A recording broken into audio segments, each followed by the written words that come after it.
Black Compass Media back live with another one. Shout out to everybody that's out there right now. Everybody's going to hear this. Tone Bro checking in. Pose, what up? Yeah, we back, man. Yeah. I discussed tonight. Yeah. Polo. Yo. What's going on, man? Brooklyn, we in the building. Okay. Brooklyn is in the building. Shout out to everybody that's here, man. Salute to y'all first and foremost. Make sure you follow us on Twitter, Black Compass BCM, and things of that nature. Yeah. And then also join the Discord, join the discourse. You know, it's a lot to talk about.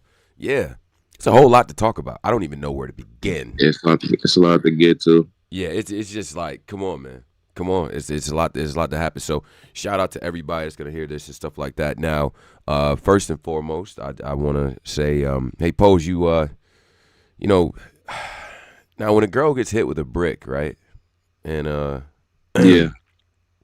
like the more I learn about this story, the less I feel. I don't know that the brick gate happened. So, Pose, the brick situation. any Yeah. thoughts about brick? I want to tread lightly because I don't want to offend nobody. With that. Yeah.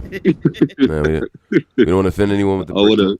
Okay. Nah. Yeah, I that don't young want to lady offend didn't deserve nobody. that, man. Next event is going to. She deserve that brick. She deserve that brick, but Yeah. I have been seeing some content Right. Some floating around. Yeah. Yes, but she deserve to get in her face with no brick though, man. A brick, man. What is she? Superwoman? Like you? Come on, bro. man. Yeah. A brick is crazy. So shout out to that. But let's get the things. Man. No, Let's they start calling you the hype man of the year, man. Okay, they calling me the hype man of the year. Is what's happening? I don't think I am, bro. I still think Rock is the guy. Like Rock's hyping you up is like a stamp, and it's getting shit hype. You know what I'm saying? It's like you making Tay Rock grab shirt and talk to this nigga and all that. That's a stamp, bro. Like that's a badge. I'm not a badge giver with my shit. I just like to see my niggas get hyped.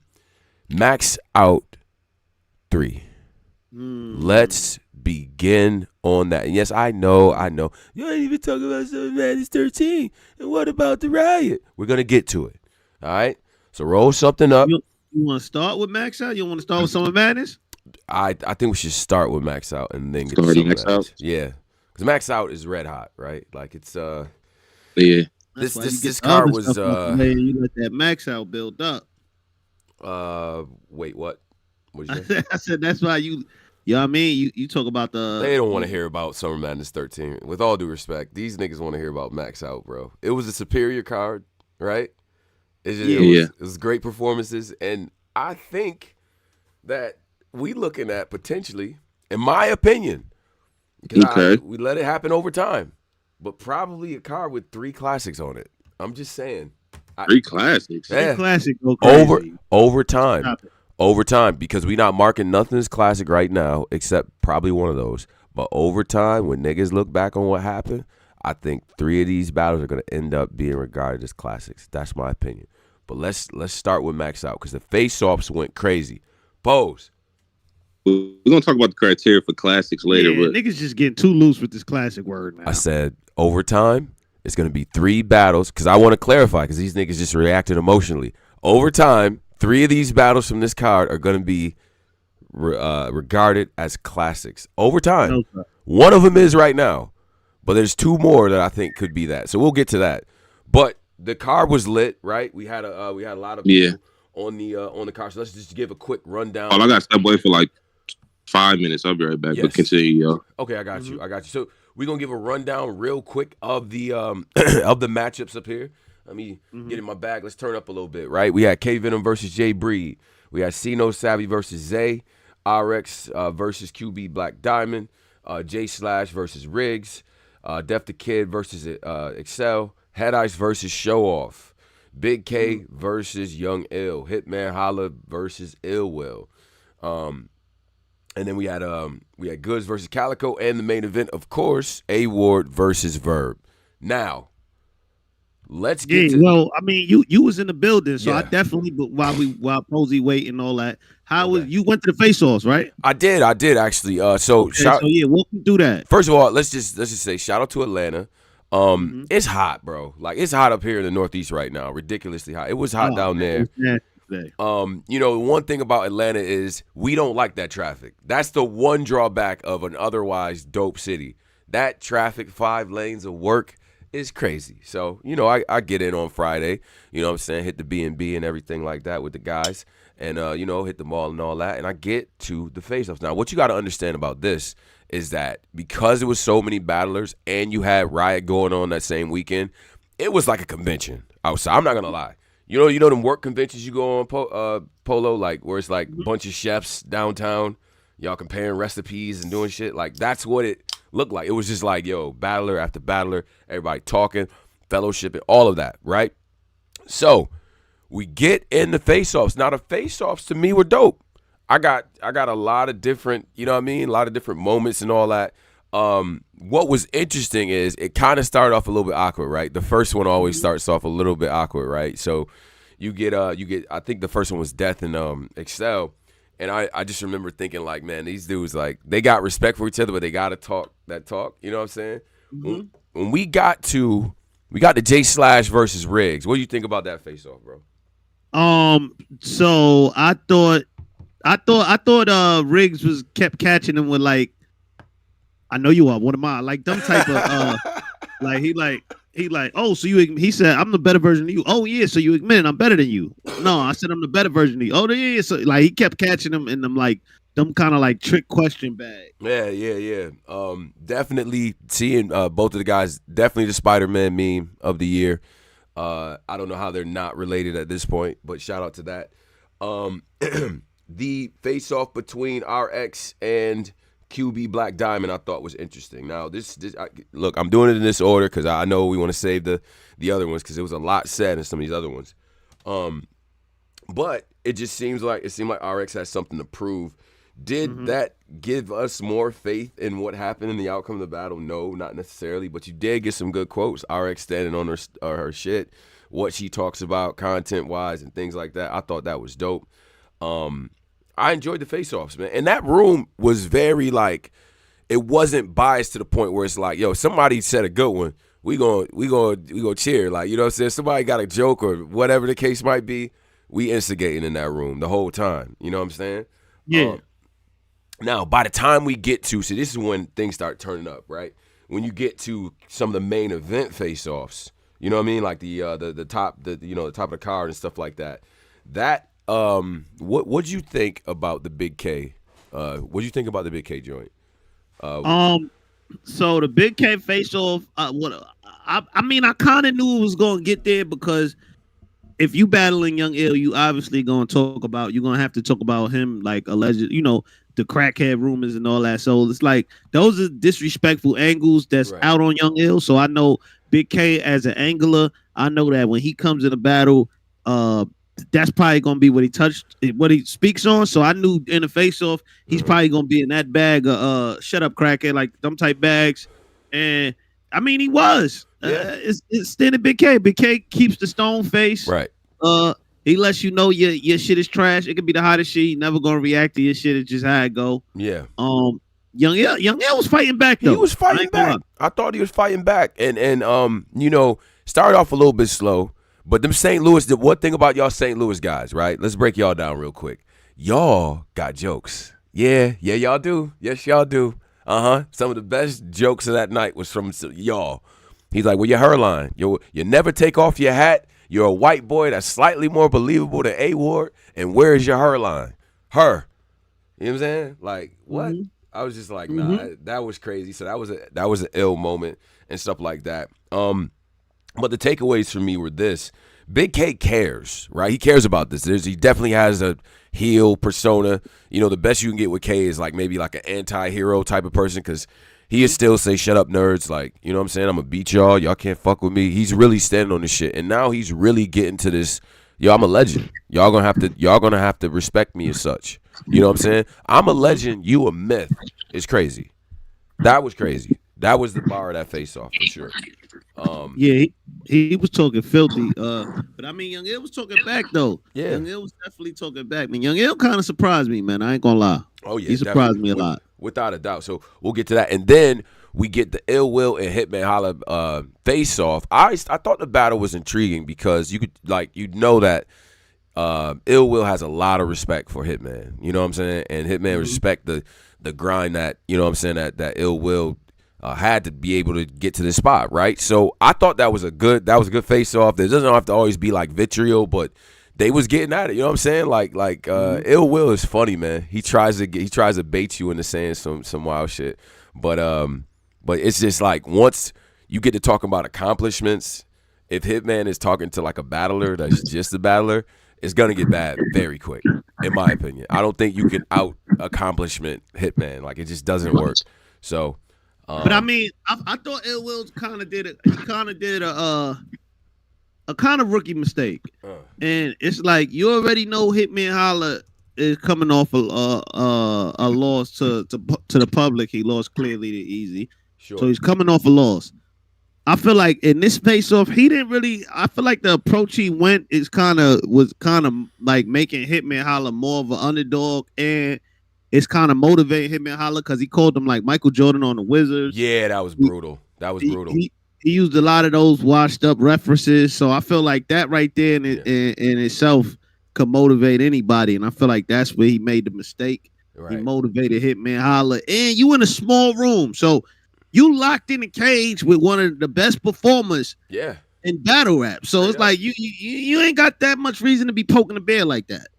At all. I mean, but I did see Hitman seem he was more laid back. He definitely was trying not to give nothing away. The last two face-offs went left and, you know, and things like that. So it was good to see him in more of a jovial, that's the Hitman we know. You know what I'm saying? Like, of course, he didn't have the big moment of like, get the water red, but, you know, it get quiet when facts get thrown around. He didn't have a moment like that. But just to see him in that type of, like, energy, like jovial, you know what I mean? The Hitman that we all know. You know what I'm saying? So that was dope. Goods and Calico, Polo. This face off was hilarious, bro. Like, yeah, this face off right here was enough. And for everybody tuning in, you know, this is a radio show, so you know we do stuff professionally over here. We break down everything, we go through everything. You know what I mean? So this ain't one of them little quick recap shows where you watch where there's a whole bunch of chaos, 18 people talking over each other, and then making the most minute points ever. So we here. Yeah. So Goods versus Calico. Well, good. I think. I'm just saying. You alright, Polo? Niggas always rushing shit, man. We here. That was on your heart. Yeah, talk to me. Nah. Niggas always saying shit, man. Damn. Goods versus Calico. I thought it was a cool face off. It's exactly what I expected. Like two cool guys trying to overcool each other. Yeah, exactly. You know, just trying to outcool each other. Oh yeah, word. You got a business? I got hey, Polo, how is it? Word. You got a house? Right. I got 5 of those. Right. You got a business? Yeah. I got 4 of those. Like niggas was in that pocket. I already knew off rip. These niggas was going to be in that pocket. So they had a motivational face off. I'm like, man, you know, I want to open up a business. Goods. Like, you know what I'm saying? I had an LLC when I was 15, nigga. What about you? I'm like, damn.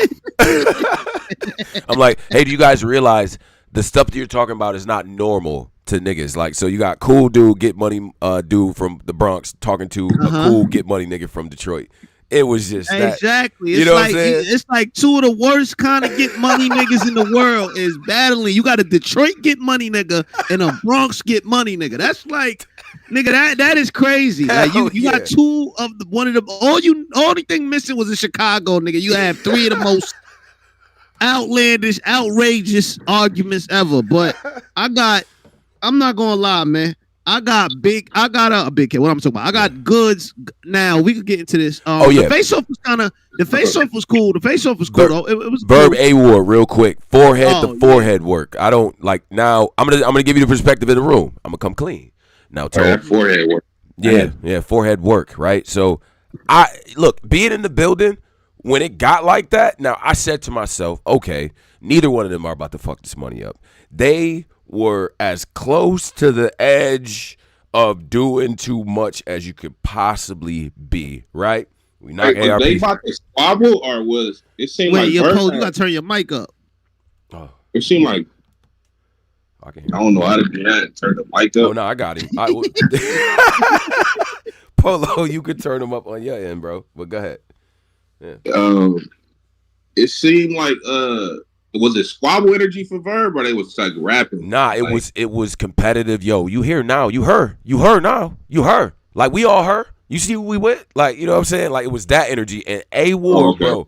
A Ward earned so much respect from me personally because, like, yo, you gotta understand when the Fly Fam and Hitman group and then Verb group, it was about 50 of them at the face-off. War was not backing down. It was just him, Loso, and Street Hymns. And he like, nigga, no weapon formed against me. You hear me? He was not backing down at all. You know what I'm saying? So that shit went left in the beginning immediately. And I was like, oh yeah, we got one. We definitely got one. So nah, that was the one right there. Right. And just leaving that room and everything like that, everybody was like, yo, that's battle rap. Like, that's the feel. You know what I'm saying? Like, where it's like, this shit could go left. A nigga could die here. You know what I'm saying? So I like that. You know what I mean? So let's get to the shits. Let's get to the battles. 220 plus in here and growing. Make sure that you share the stream. We about to get to the shits. You know what I'm saying? Like, you know what I mean? We gotta make sure the family in here before we get to the things. You know what I mean? Now, let me give you the outside perspective. We pull up to the place. Now, this is at For You recording in Atlanta. This is kind of in the cut. You know what I'm saying? So, you know, probably capacity of about 400 people. That's what you seeing outside. A lot of media, a lot of people from different places. Like I met a bunch of people from like Nashville. You know what I'm saying? Some people flew across the country from California and stuff like that. So that was dope. They got vendors out there. They got a little Jamaican jerk chicken food truck that was fire. Some brothers selling roll-ups and, you know, a couple other things, you know what I mean? Things of that nature. So that was dope. Okay. But immediately what I noticed when I got into the blue room before everything started, it's a lot darker than I thought it would be. What did y'all think about, like, does it, you know what I'm saying? Because sometimes you can't even see the guys' faces on the playback. So I was like, damn, I wonder how this shit comes off for people. That's the first thing I noticed is, like, it's dark. You know what I'm saying? You feel like it was darker than usual? Hell yeah. Like, I was like, yo, like, it's dark. Yeah, I couldn't really tell. It kind of looked, I don't know. I couldn't really tell. What? Tone said it looked a little darker than usual. I couldn't really tell. Yeah, when I was in there, it was a lot darker than what I thought it would be. You know what I'm saying? I'm just thinking like, okay, they just put in like a blue filter on something or whatever, or just maybe they got a couple blue lights. But nah, that shit was dark. You know what I'm saying? And it's pit style and all that too. We're going to break down pit style because some of y'all, we need battle rap etiquette. You 6'6", JUCO shooting guard niggas that want to be in the front. Yeah, Pose. I got something to say, okay? Like, niggas got to stand in the back? Hell yeah. Hell yeah. What the hell? Get your ass, like, what are you doing? What are you doing? Why are you in the front? Yeah, I don't know, man. Nigga, the only thing I would say, like, the only difference, matter of fact, what's your hot take of the weekend, Tom? I got a lot of them, so I'm gonna wait until the buy or sell section to Okay. What my only thing I would say, and I'm gonna get to this, the difference between like URL, RBE. He be having the most random people stand in front of the battles. Like he be having security guards. He be having the mailman. We gonna get to that security. Like, why is security guard be gripped up? Like something about to happen. Like when niggas just rapping. No idea. No, but like nigga, get your hand off the gun. Like we're not about. And he don't break character either. Like I be like, bro, y'all go that nigga good just said some funny shit. You gonna laugh? He don't laugh. He got his hand on the grip. Yeah. He's not playing. Like, what's up with that? No selling everything. I think he's paid to not play. You know what I'm saying? And now I'm gonna say this, like this little anecdote, right? Talk to ARP and things of that nature. We was leaving the building, right? Leaving the building. So I'm talking to ARP. He's walking and things like that. I feel a little tap on the shoulder. It's security. He needs to be next to ARP as he walks out of the building. That's how serious it was. He still was on the clock after we left the building. ARP is not playing. This like I'm gonna run down on this nigga energy. Who he got? He got beef with El Plaga in Atlanta or something? Like like what's up with niggas with better safe than sorry, bro. Better safe than sorry, bro. That's what I say. Better to have them type of people and not have to activate them than to not have them at all. Real talk. So I respect that.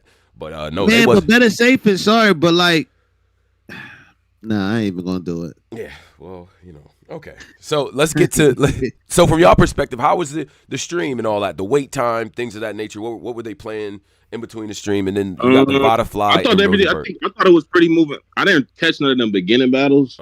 I start tapping in like probably during QB and RX, but I was seeing that they was getting them done pretty fast. Yeah. Like the battles, they was getting them done pretty fast though.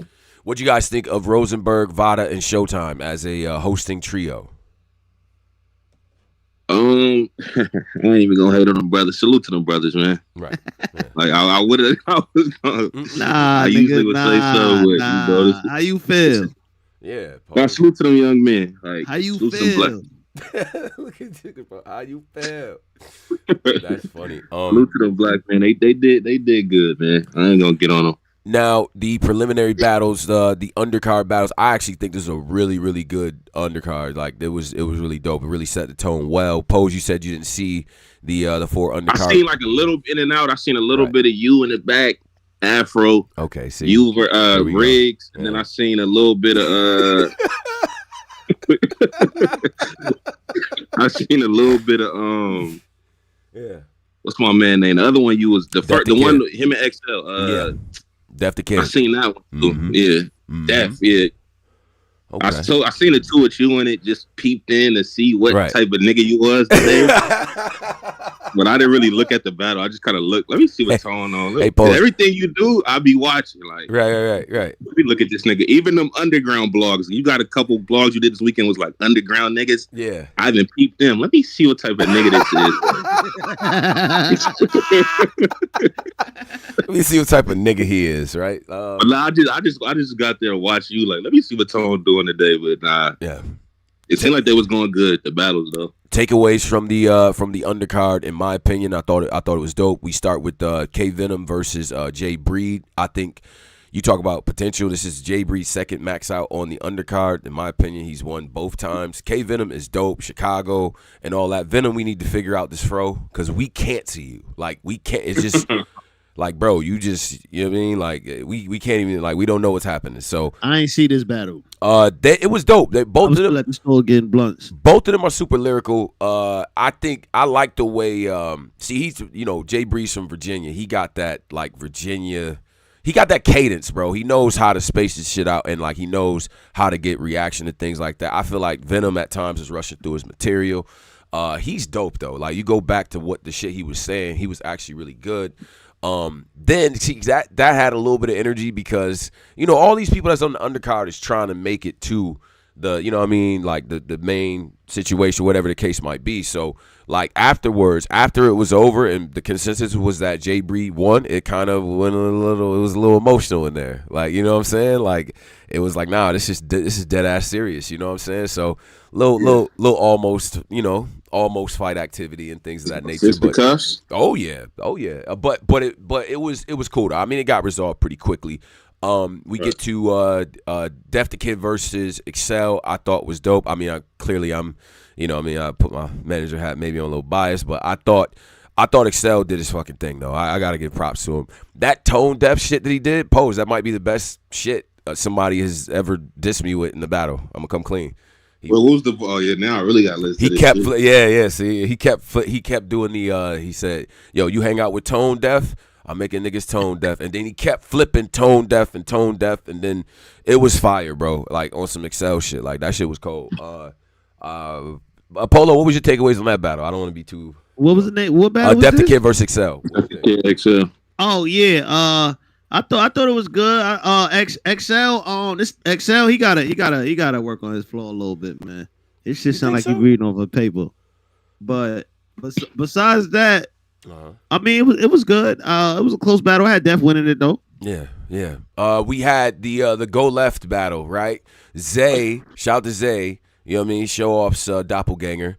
You know what I mean? And then we had Sino Savvy and things like that. And that went Linef. What was your perspective on that? Was that the one where the security pushed the nigga? Yeah, out the frame, yes. Yeah. Talk to me, Pose. Yeah. I seen that little. I think that's a product of niggas stop bumping niggas. I know the security is like he was doing too much, but Stop bumping niggas, man. That's trying to. I'm kind of getting tired of that shit. That bumping shoulder shit.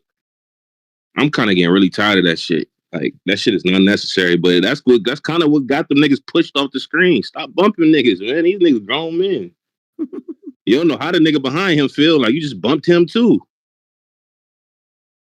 And so then that's how I feel. Like stop bumping people. Stop putting your hands on people, man. That shit is getting ass.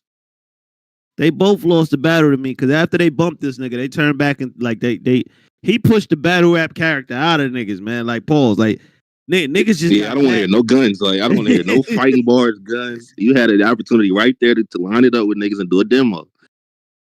That nigga said, "Hey man, it's battle rap. It's just battle rap." I heard what the nigga said. I said, "What the hell?" Yeah, so I seen that a little bit, but I didn't see the battle for real. I only seen that little clip. So. How'd the battle go? You ain't need to see that battle though. I'm telling you, after he pushed him, I stopped watching the battle. Yeah, all that bumping, man. I think the bumping just gotta. It's not necessary all the time, man. Not all the time. Yeah, it's really not, man. What this nigga Tone here? Oh, how'd the battle go, brother? Oh shit! I was talking the whole time and no one was here. Nah, you muted. All right, so I was. How you feel about bumping all the time? I hate it. I hate it. Pose. Let me tell you this right now. A couple things. First thing is this: if I weigh about 205, right? I weigh about 205, right? I'm you know what I'm saying? I'm in good shape and things like that, right? If I'm not paying attention, like imagine Caution with a K, right? And she bumps me, I might fall out the shit. How many? I never give points for that. Like, bro, you bumped him while he wasn't looking during a lyrical contest. That shit is whack. And when have you ever seen like the bump happen and it's a haymaker? Like it's not even dope shit that go along with it. It's just like you just bumped him. Like I always thought it was whack.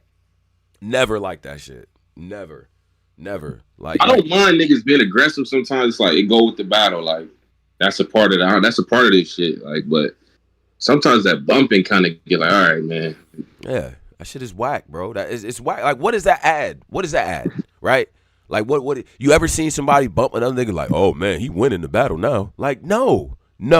Battlers, stop doing it. It's corny, bro. I'm sorry. And look, I know Ace I mean is a friend of the show. I rock with Ace and things of that nature. Yes, Ace, this is partially your fault. A lot of this is your fault. I'm gonna be honest. Nobody was doing the Shao Kahn shoulder blunt. You know what I mean? The left square. Nobody was doing that until your ass got out here and started doing that shit to people. So, you know, and it doesn't help the fact. Well, you got to be ready to deal with. I mean, I think Ace ready to deal with the consequences that come with it. Oh like, yeah, without a doubt. The niggas that did it to them niggas didn't feel like they were just like. That nigga bumped that nigga, then turned into like a regular. Like he didn't even want to smoke with security. So, yo, bro, security was brolic though. He was short, but he got like that nigga. You know what I'm saying, that ain't no easy win. Now, one more battle on the undercard and things like that. Riggs versus J Slash. I thought this was objectively the best of the undercard battles. You know, obviously, I manage Riggs and things like that. I thought it was a good battle. Slash second was fire. I got Riggs clearly, winning the battle and shit like that. The RBE Riggs beating everybody. That's fire. I didn't even know he was gonna do that until he did that. So that was cold. But yeah, I think you know what I mean. Based on all the reviews, people really fucked with it. You know what I'm saying? So shout out to Riggs on the debut, and shout out to Slash too, because I thought his second was fire. Pose, I got to get this something to happen. Kayfabe. Now I didn't sell it. I did not. Now Slash is a punchy guy. Like he does the a punch animation, right? But when he does the shit, the hand that he's punching with always goes out further type shit, right? Now, he's having a good round. Everything is going well. I'm trying not to sell. I'm like, oh no, he's cooking right now, right? So I'm showing love and things of that nature, right? He gets next to Riggs, and I punch a nigga, pow. He does it, right?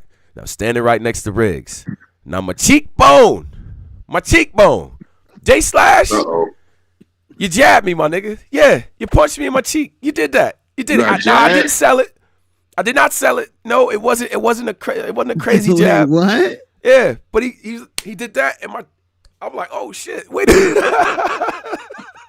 That nigga jabbed you. Yeah, nigga. Hey, why he jabbed? No, because he was doing like you know how niggas do rapping like, and I punch a nigga, you know, and then but his arm extended. I squared up with him on my mama. Bro, I'm sitting there. I'm squaring up with you. But I said my wrestling mind kicked in. I said, Tone, don't sell it. Don't sell it, Tone. Like, you know what I'm saying? So I was like, it was like, so Slash, man, I don't know, man. We got to run a demo, Slash. You know what I mean? So shout out to him, man. Man, that's crazy. Jay Stash would have got stashed. Let's get to RX versus QB. Wait, hold on. Look at the donation real quick. Okay. Ace Amin, no. Them. Oh wow, Ace Amin for 999. He says no. Them dudes ain't a part of the show. Oh, for the dimes. They push me while I'm rapping, and he don't get straightened. God bless. What does that mean? Ace. That can't be it. Yeah, I don't know if that's Ace, because Ace is usually articulate. I have no Unless idea. He was typing while he was mad. He says the dudes ain't a part of the show. I think he's referring to security. Security. He said they push me while I'm rapping and you don't get straightened. Okay, I don't know what that means, but I'm guessing he's saying he's not down with security acting that way. I always thought, the security ain't part of the show. So if he happened to push him while he's rapping, like it's up. But I always said, you know, because this is gonna like kind of sound hypocritical, but if you in the front or if you are in view of the MCs, you kind of are a part of the show. You are. So if they want to direct a bar at you, you know what I'm saying? It's not the time to whatever, nigga. Like, although we had some great moments, this shit ass pussy, like shit like that. Like, but I've always been of the mindset like whatever they say, whatever they, you know what I'm saying? Like you're a part of it. You see what I'm saying? So you just gotta, you know, hold it down and shit. That's part of being in the front of the shit. Right. All right. No, he said Ace. He said it's him. Yeah, it mean it's. He said it's him. Shout out to Ace. But yeah, Ace. This is your influence. I'm gonna come clean. It is. Shout out to you. He says, no one on stage is part of the stage. That shit happens. You need to get out of the way. Okay. All right. Well, let's say something talking. Things of that nature. Now, let's get to RX versus QB Black Diamond. This is where we start heating up. We start getting to the main card, if you will, and things of that nature. So this is the only woman on woman crime that occurred here. I thought that QB took this pretty handily. So what was your perspective, Pose? Yeah, I had QB. I think my only issue with RX is just delivery, man. Like I think if she get that together, right, I think she'll be all right. Delivery. She got better. Does she sound? Because I was hearing, okay, boring, right? There's a boring delivery. You know what I'm saying? But it's like she's saying cold shit like that. That shit was cold. Right. But it's like that delivery, like right. Shit, I don't know. It's something about the delivery that just don't really grab me like that. She doesn't. Because you know Californians, y'all. She sound like Vince Staples. Like. Shout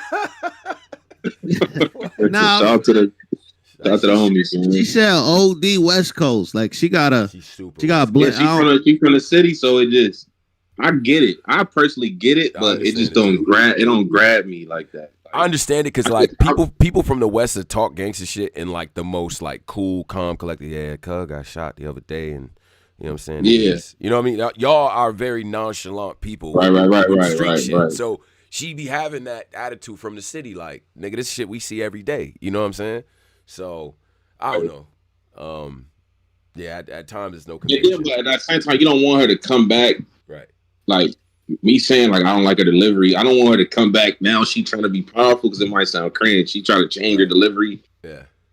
But I just that's particular just didn't. Maybe because it was QB. You know, QB is like delivery. Like she one of them niggas. So absolutely, that was my main takeaway. Is like delivery wise. QB is impeccable. I mean, obviously, you're going to get the disrespect, right? She doesn't give a fuck either, which is great. But her delivery is absolutely impeccable. Like, it's like you across the room and you hear her rapping. You like, God damn, she talk like, is she all right? Like, you know what I'm saying? Yeah. So it's a difference in conviction, I feel like, between them two. And that was very apparent. But, shout out to RX for the RBE debut and things of that nature. So that was cool. Now, let's first of all shout out to all the people here, share the stream and stuff like that. Let's get to what was after that. Was that My brother Show Off. I think Show Off and Show Off and Head Ice. Show Off and Head Ice.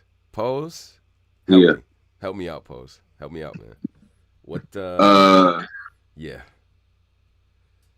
At first I thought it was gonna get shaky because I didn't really like Wolf first. Me neither. So I was like, it's about to get really, it might get nasty here for Wolf. Right. That nigga Wolf. That nigga got it together, man. I ain't gonna lie to you, but Show Off had some shit. Yeah, I like Show Off first round. The Wolf was in trouble in the first. Let's not get it twisted. I ain't liking me. That nigga, this shit kind of low. What happened? You said my shit low?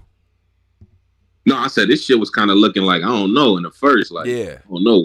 Like, Wolf got the shit together though. Definitely. Yeah. I thought he got 2 and 3 rounds, 2 and 3 in the battle. Overall, though, what you guys think about? Like, what was your impression of the battle? Was it underwhelming? You said what? I said, what was your impression of the battle overall? Head Ice and Show Off. Like, was that, you know what I'm saying? Some people call it underwhelming. Depends on what your expectations was for it. So, Polo, how you see? It was a good battle. I thought it was a good battle. I thought Head Ice did his thing. I thought Show Off did his thing too. I mean, I just thought Head Ice had a really good showing. I thought I gave it Head Ice, but I thought it was a good battle. Yeah, I didn't really have no super high expectations for it, so it was cool. It was straight to me. I had Ice winning. Yeah, I thought it was cool. I think Show kind of needed that battle though. Like he really needed it too, bro. I think Show needed that one, bro. I think he did, man. I was right. I'm right there with you, Pose. I think he kind of needed that one for real. Yeah, it shouldn't even if we call it debatable, it shouldn't have been like on Show him. He's supposed to win that. Like, right. Like, why y'all say he needed that? Because he's been having a great year, and I think like when you look at his work from the year, it's like okay, that Head Ice victory would have been. We talk now because my mind now is look, it's almost fourth quarter. We gonna get into that top 20 talk, and it's like I feel like you kind of need. Yeah, I'm personally going off of his point, his piece of RBE and how he was popping it before this shit. I watched the promos of him leading up to this battle. Yeah, he was was show timber, right? He was going crazy. So I'm like, nah, that nigga Show finna come with some shit. Yeah. He lost. That's why I'm like, That's what I'm saying. Like I feel like he should have. The way he was popping it for this battle, I thought he was gonna go super crazy, but it was cool, man. Yeah, I seen some people had him winning too, so I ain't gonna make it sound like he died. There were some people had him winning, leaving the building for sure. Now, the next battle. This is where it gets interesting, right? What was the right? The next battle would have been Big K versus Young Ill. Now, let's really get surgical with this one. Pose, did Young Ill surpass your expectations? Let's get to that. When I seen the face-off, I got scared. Cause just the way the way Big K was talking to him, I got scared. Like, damn, this nigga about to come in here with some bullshit. But he was cool. He was straight. I like his third round. I seen some niggas had him winning, bro. And this is where I'm about to go. I was seeing niggas having him winning the battle. I didn't personally, but I seen niggas having him winning. So yeah, I thought K buried him in the first. Let's get to that. I thought K was kind of stomping on that nigga in the first. Yeah, and that was one of the longest rounds that I can like of recent memory from Big K. I'm like, oh no, he got material. First round he was wilding. Straight up. But I had Young Ill. Yeah, Ill winning. Me too. 2 or 3. Yeah, I had him edging the second round. I thought he came back in the second round, and it was like he was getting better every round, and slowly we returned to ice pack form in the third round. I'm like, that third round that's ice pack Ill right there. Like, he was wilding. I thought he did enough to get the second, and I thought that he got the third for sure. I got Young Ill winning the battle. I do. Wait, brothers have Young Ill winning? So I do, bro. I do. Yeah, I had Young Ill 2 and 3. I thought the second round was the closest round of the battle. I thought the first clearly go to Big K, and I thought the third clearly go to Young Ill. That's what I thought. So come down to the second, and in the second, Big K had a lot of mixtape sound and shit. So it just a lot of indirect, I'll punch you type shit. Nah, Young Ill shit was more direct, tailored to a Big K. I gave it a Young Ill second round too. Wow. Yeah. I see why Big K on Twitter. Dick suckers going in on it. He said, you listening on niggas that bootleg I see why he going in on us on Twitter, but I see what he going in on who? He was mad at us about the some of the verdicts and all that in the space. But I think what KD's what did he say? He was just like, yeah, go ahead, Paul. He just did the bootleg angles, like our angle.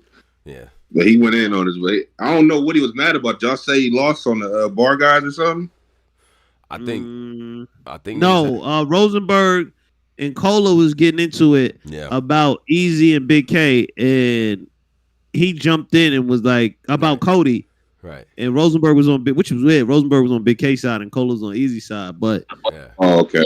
Then he jumped in and started arguing. I think Direct put out a tweet and said there's no conversation now because like Big K is like clearly the front runner for Cody, and I don't believe. Honestly, I don't think that. Oh no, I seen the Cola bar. I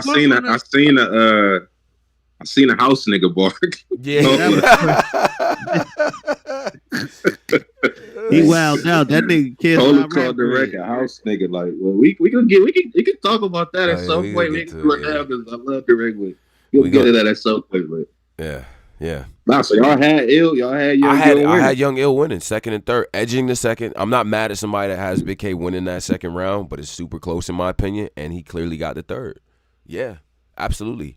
I thought Big K wrote down and Young Ill wrote up. Yeah, that's what I think. Now, was this a pity? Like, we want to see him do good absolutely type of form, or y'all really felt that he won? Bro, that was not. It was no pandering, no nothing. I think that he won the battle, bro. I do. I like you know what I'm saying. If he'd have lost, because that's against the prediction I had. I thought it was gonna be nasty up there for him. I thought it was gonna get disgusting, like straight up. Like I'm not even gonna make any fucking I can't even mince words about it. I thought Young Ill was gonna get bodied, and that did not happen, bro. I like some of the shit you were saying in that third though. Yeah. I did. I had K winning, man. Right. Oh my God. There's a moment in that battle. I don't know if it was dentures. I don't know if our grill fell out. Like I don't. They said we skipped 2 battles. What battles was them? Oh, so, my fault. I know what they're talking about. They're talking about the surprise battle. We can go to that. The surprise battle: B Magic versus Arsenal. First of all, I'm shocked this battle has never happened. Yeah. What did you guys think of that battle? That's what I said, nigga. I'm like, didn't I see this? Right. But then I started kind of thinking about. I'm like, nigga, this never happened. For some reason, I thought this shit happened on like KOTD and Battle in the Desert. What's the desert joint they had? Yeah, the Duel in the Desert joint. Yeah, we're this happened on the desert. I was at Nitty and Arsenal. That was Nitty and Arsenal. Yeah. I was just the same card where Danny battled Verb. Like, yeah, but they are. Yeah. I think that they've been on the most like top tier cards together without having battled each other yet. It's kind of ridiculous. Like they've been on mad flyers together. They just never battled. There are people that left that battle, right, with 2 opinions at the same time, that this was an all-time vintage Magic and that Arsenal won. Wow. This was vintage Magic and Arsenal won. That was the narrative. Arsenal won. Like I ran into people with that mentality. I think when I watched it in the building, I was like, damn, it looked like Arsenal might get this. Now, it was clear. It was like B Magic was on his shit. Let's just not even, you know what I'm saying? Like B Magic was on his shit, but Arsenal was bugging. He was wilding too. But like B Magic been kind of wilding this year. Niggas ain't really. I ain't gonna lie. I had B Magic that battle. Okay, respect. Yeah, I had B Magic that battle for sure. Magic was wilding, bro. Magic was straight up wilding. And you know what? Arsenal sometimes, like I gotta give Arsenal credit. Because I didn't know if this was gonna be like, okay, Arsenal, he here to play around. It's Atlanta, like he here to see some strippers, get a little bit of money off battle rap, and get up out of here. Arsenal was dead ass serious, bro. He was dead serious. You know what I'm saying? And then I'm standing next to somebody, and they like, you realize like this is probably like 3 of the major 5 guys from the Lions Den era. So like they got something to prove too. Because remember, they main ops was the St. Louis niggas. So it's like there's history there type shit. Arsenal was fire. Magic was cold though. Like I mean, if you got Magic winning because his performance to me was superior, but just what I'm saying, I thought Arsenal had a little bit more of the content and stuff like that, especially as the battle went on. But they both did what they do best. So it's like if you fuck with ours, you got them. Like Magic punching, it's like one of them. Yeah, that battle definitely turned out way better than I thought. Like, because when they got to the ring, people was like, no. You know what I'm saying? Like, it was people. You know how somebody like grabbed they weed and shit, and they like, I think I might go outside. Like, but niggas stayed in the room. Like, nah, they wildin'. You know what I'm saying? So yeah, that was dope. Any other takeaways from that battle? It being a surprise battle and things like that.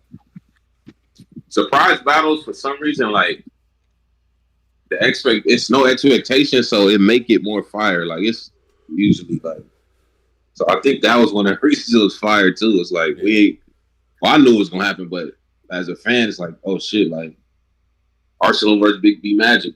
Yeah. It was a solid battle. You know, and when we hand out these end of the year accolades and people make these lists, do not forget the people like B Magic that just they've been around for so long. It's easy to just forget them. That motherfucker's having a great year. He's having an excellent fucking year. Straight up. That nigga been cooking this year. Okay. Now let's get to the entrepreneurial / hustler battle. Oh yeah. Both guys. Father. Yeah. Goods versus Calico Pose. Yeah, them niggas talking that talk. I love this battle actually. Hell yeah. It's a grown man. Talking. Yeah, this might have been one of the underrated, probably one of the best battles on the card. But I was telling people this when we interviewed Cal, and I was telling people, I'm like, yo, him and Goods would be a fire matchup because I remember that. Their style is perfect. Like it's battle rap is also about style and shit. So their style matches are perfect against each other. Like to make a classic battle. Right. There's two rappers that say the shit you want to hear. Exactly. Now the big takeaway from that battle, besides the fact that look, it's very divided on who actually won it, and it's a little bit controversial. This white dad angle. Yeah, let's get right to it. White dad angle. White dad angle, man. Like. What we doing with Norms? Like, oh, no, you didn't know that? Like, I thought everyone knew. I thought everyone knew. I was like, huh? Hold up. Y'all didn't know his dad was Italian? He's white. Nigga tried to play that off mad nonchalant, too. Mad nonchalant. I said, like, damn, Norms. Like, I didn't know that. And I was like, it was weird. I'm like, I don't think anybody's ever said that. And then my mind went here. So what? I know mixed niggas. It's mixed niggas running around here all the time. Like, I just never heard that Good's dad was white. The level, I can't even describe it, Pose, in the building. The level of pure confusion on everyone's face during this angle was brutal. They're like, yo, his daddy white? You could actually hear it on the stream. People whispering to, yo, is his daddy white? Good's got a white dad? Like, and it was people like immediately like, yo, bro, I think it's a fake angle. You know what I'm saying? Okay, does this change the Yeah, but what did my thing is, even if he had a white dad, nigga, we watch shows where it's like white drug dealers and right. we love the shows. So it's like, what is him having a white dad? What is a nigga dad? Like, what is he like? I didn't get it. I have no idea. And I was just like, you know what? Like, shit, what, Cole, Drake, like, this nigga, like, y'all love them. Like, I didn't get why that angle was so powerful, although I did like how Cal was flipping it about, you know what I'm saying? Like, you talking to us about credit scores. You had an 850 as soon as they cut the umbilical cord. That shit was cold. That was cold. When he's like trying to say you don't come from. That is also not true. This shit. You know what I'm saying?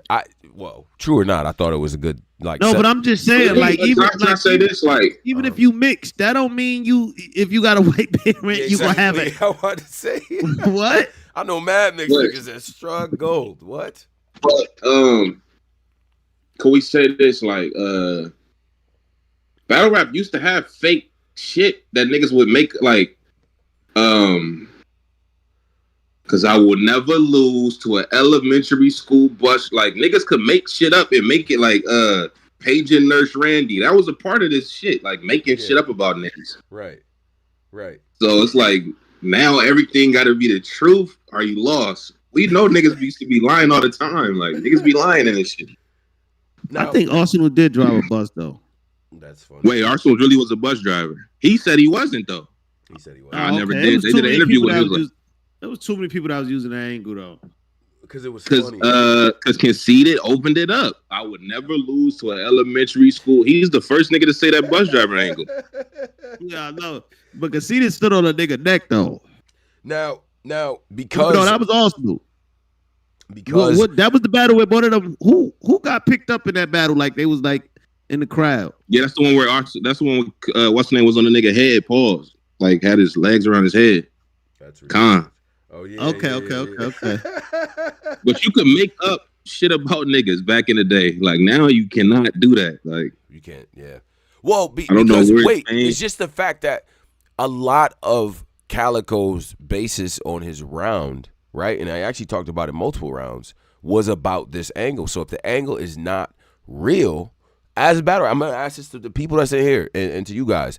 As a battle rap fan, does that nullify what he did in the ring, or do you just take the lyrics for what they are, and you just say, you know what, like regardless if it's real or not, because these niggas be lying anyway, let's just judge it off of the basis of the creativity and all the other factors that we use. Like Pose, what do you do? Goods, finds his pops, and his pops is just a regular light skinned black dude. I like what this person in the YouTube said. He said he was painting the narrative that Goods is ashamed of having a white dad, not the fact he got a white dad. Right. Y'all feel that? Yeah, but still, he was entirely way too long on that angle though. Like I felt like that angle should have been one round, maybe, and then because at the end of the day, Cal versus Goods, nigga, we want to hear some trap shit. We want to hear some drug talk. We want to hear some slick shit. Like, right. You know what I mean? We kind of wanted to hear Cal in that ill will bat.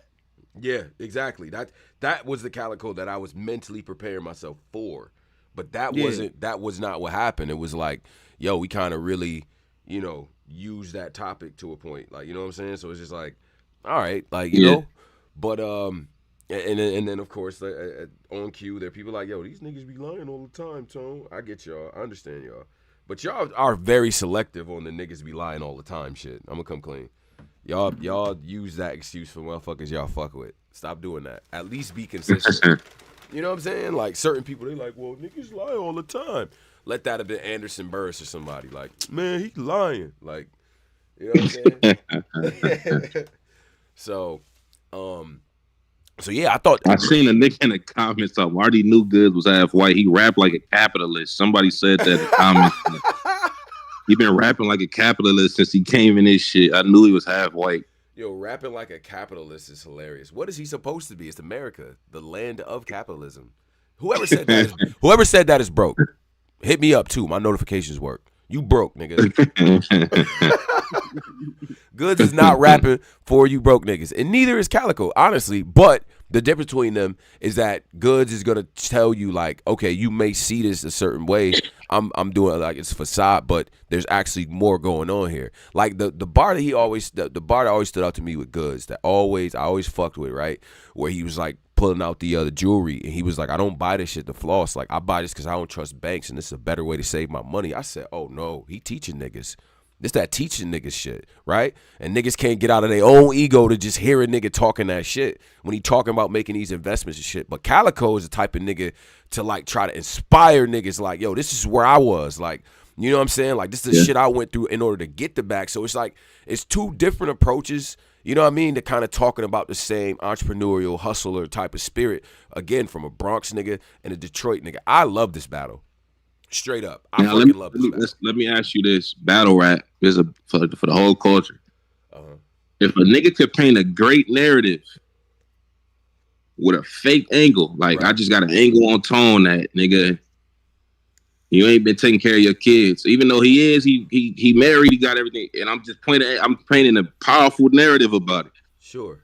And it's dope raps with it. Like I'm punching, everything is dope. Everything checks out. Y'all love it. The crowd going crazy. Right. We found a Tone getting an interview. I take care of my kids. Like, I don't know. Why do I sound like that?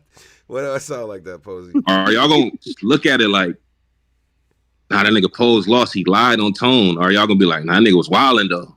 Right. I'm going to look at it like, because like certain subjects, bro, if the basis of all of these bars is about this angle that's blatantly fucking false, about something serious, like if it's some fake shit, like when when Big K told the O-Red taking the shit at the venue story, I don't necessarily believe that O-Red went in there and The way I forgot about that. You know what I mean? Like the taking the shit story was absolutely hilarious. And even the story about O-Red with the the girls that everybody kind of told and shit. I don't believe all the hyperbole in that, but it's so lighthearted that it's not crazy if niggas is putting a little bit of ketchup in the tomato sauce, so to speak. Shout out to Queen's Flip. But I'm not mad at that if that's the case. But if it's something serious, like bro, like Pose, you gotta understand, bro. Like I don't take care of my kids. Like nigga, what? Like, and this is the other thing. Did Goods ever even address that? That was the other thing. I was waiting for it. I don't know if he ever like, yo, Calico Con, my dad's not white. Like, did he ever actually say that in the battle? He said in the blog afterwards. Yeah, he's like, my dad's not white. Battle, like, in the blog. During the battle, honestly, and I fuck with Goods. Little bit of he did say that while he was rapping too, they said. He said it while he was rapping? Okay, I gotta go back to that because I'm like, if a nigga just blatantly lying on you, just like if a nigga throws up in front of you and you don't say nothing about it, come on, bro. Like, what are we doing? You know what I'm saying? Like, you're an MC at the end of the day. I know you want to get to your writtens, but nigga, you know what I mean? That shit always pissed me off on some, like, old head battle rap shit. Like, bro, if you don't address that, this nigga just threw up. Like, what are we talking about? Or a nigga just blatantly lying on you and you got nothing to say back? I don't know. Yeah. Like, I take off points for that. Okay.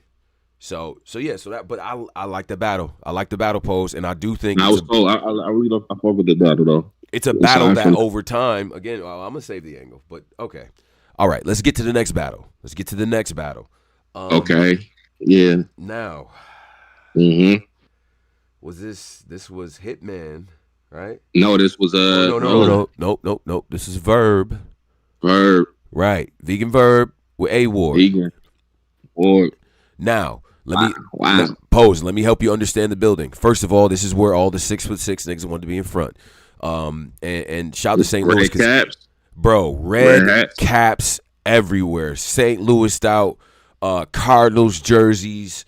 Like brothers was representing, man. Like it was like what's the hockey team? I seen niggas even doing the hockey Blues, yeah. Like all the Crips came in like St. Louis Blues, like you know what I'm saying. That's what Magic was wearing. Cause like remember they took the picture all of them together, which by the way that should probably be the basis of a mural somewhere in St. Louis. That's how important that was dope. But like everyone else wore red, and then Magic's in the blue, like you know what I'm saying, hockey team shit. So I respected it, but you got to understand, man, the level of fandom and entourage. And I mean, you talking about women, like he brought women in the building, like they was rocking, you know what I'm saying? So it's a very intense type battle. As soon as they linked up again, we back to the energy on the face-off. And I talked to A-Ward before that, and I seen Verb before that. And I was like, you know, they ready. They like, yeah, man, it's about to be cool. Like they was just being cool. So I'm like, you know, but as soon as they got on stage, that energy came right the fuck back, man.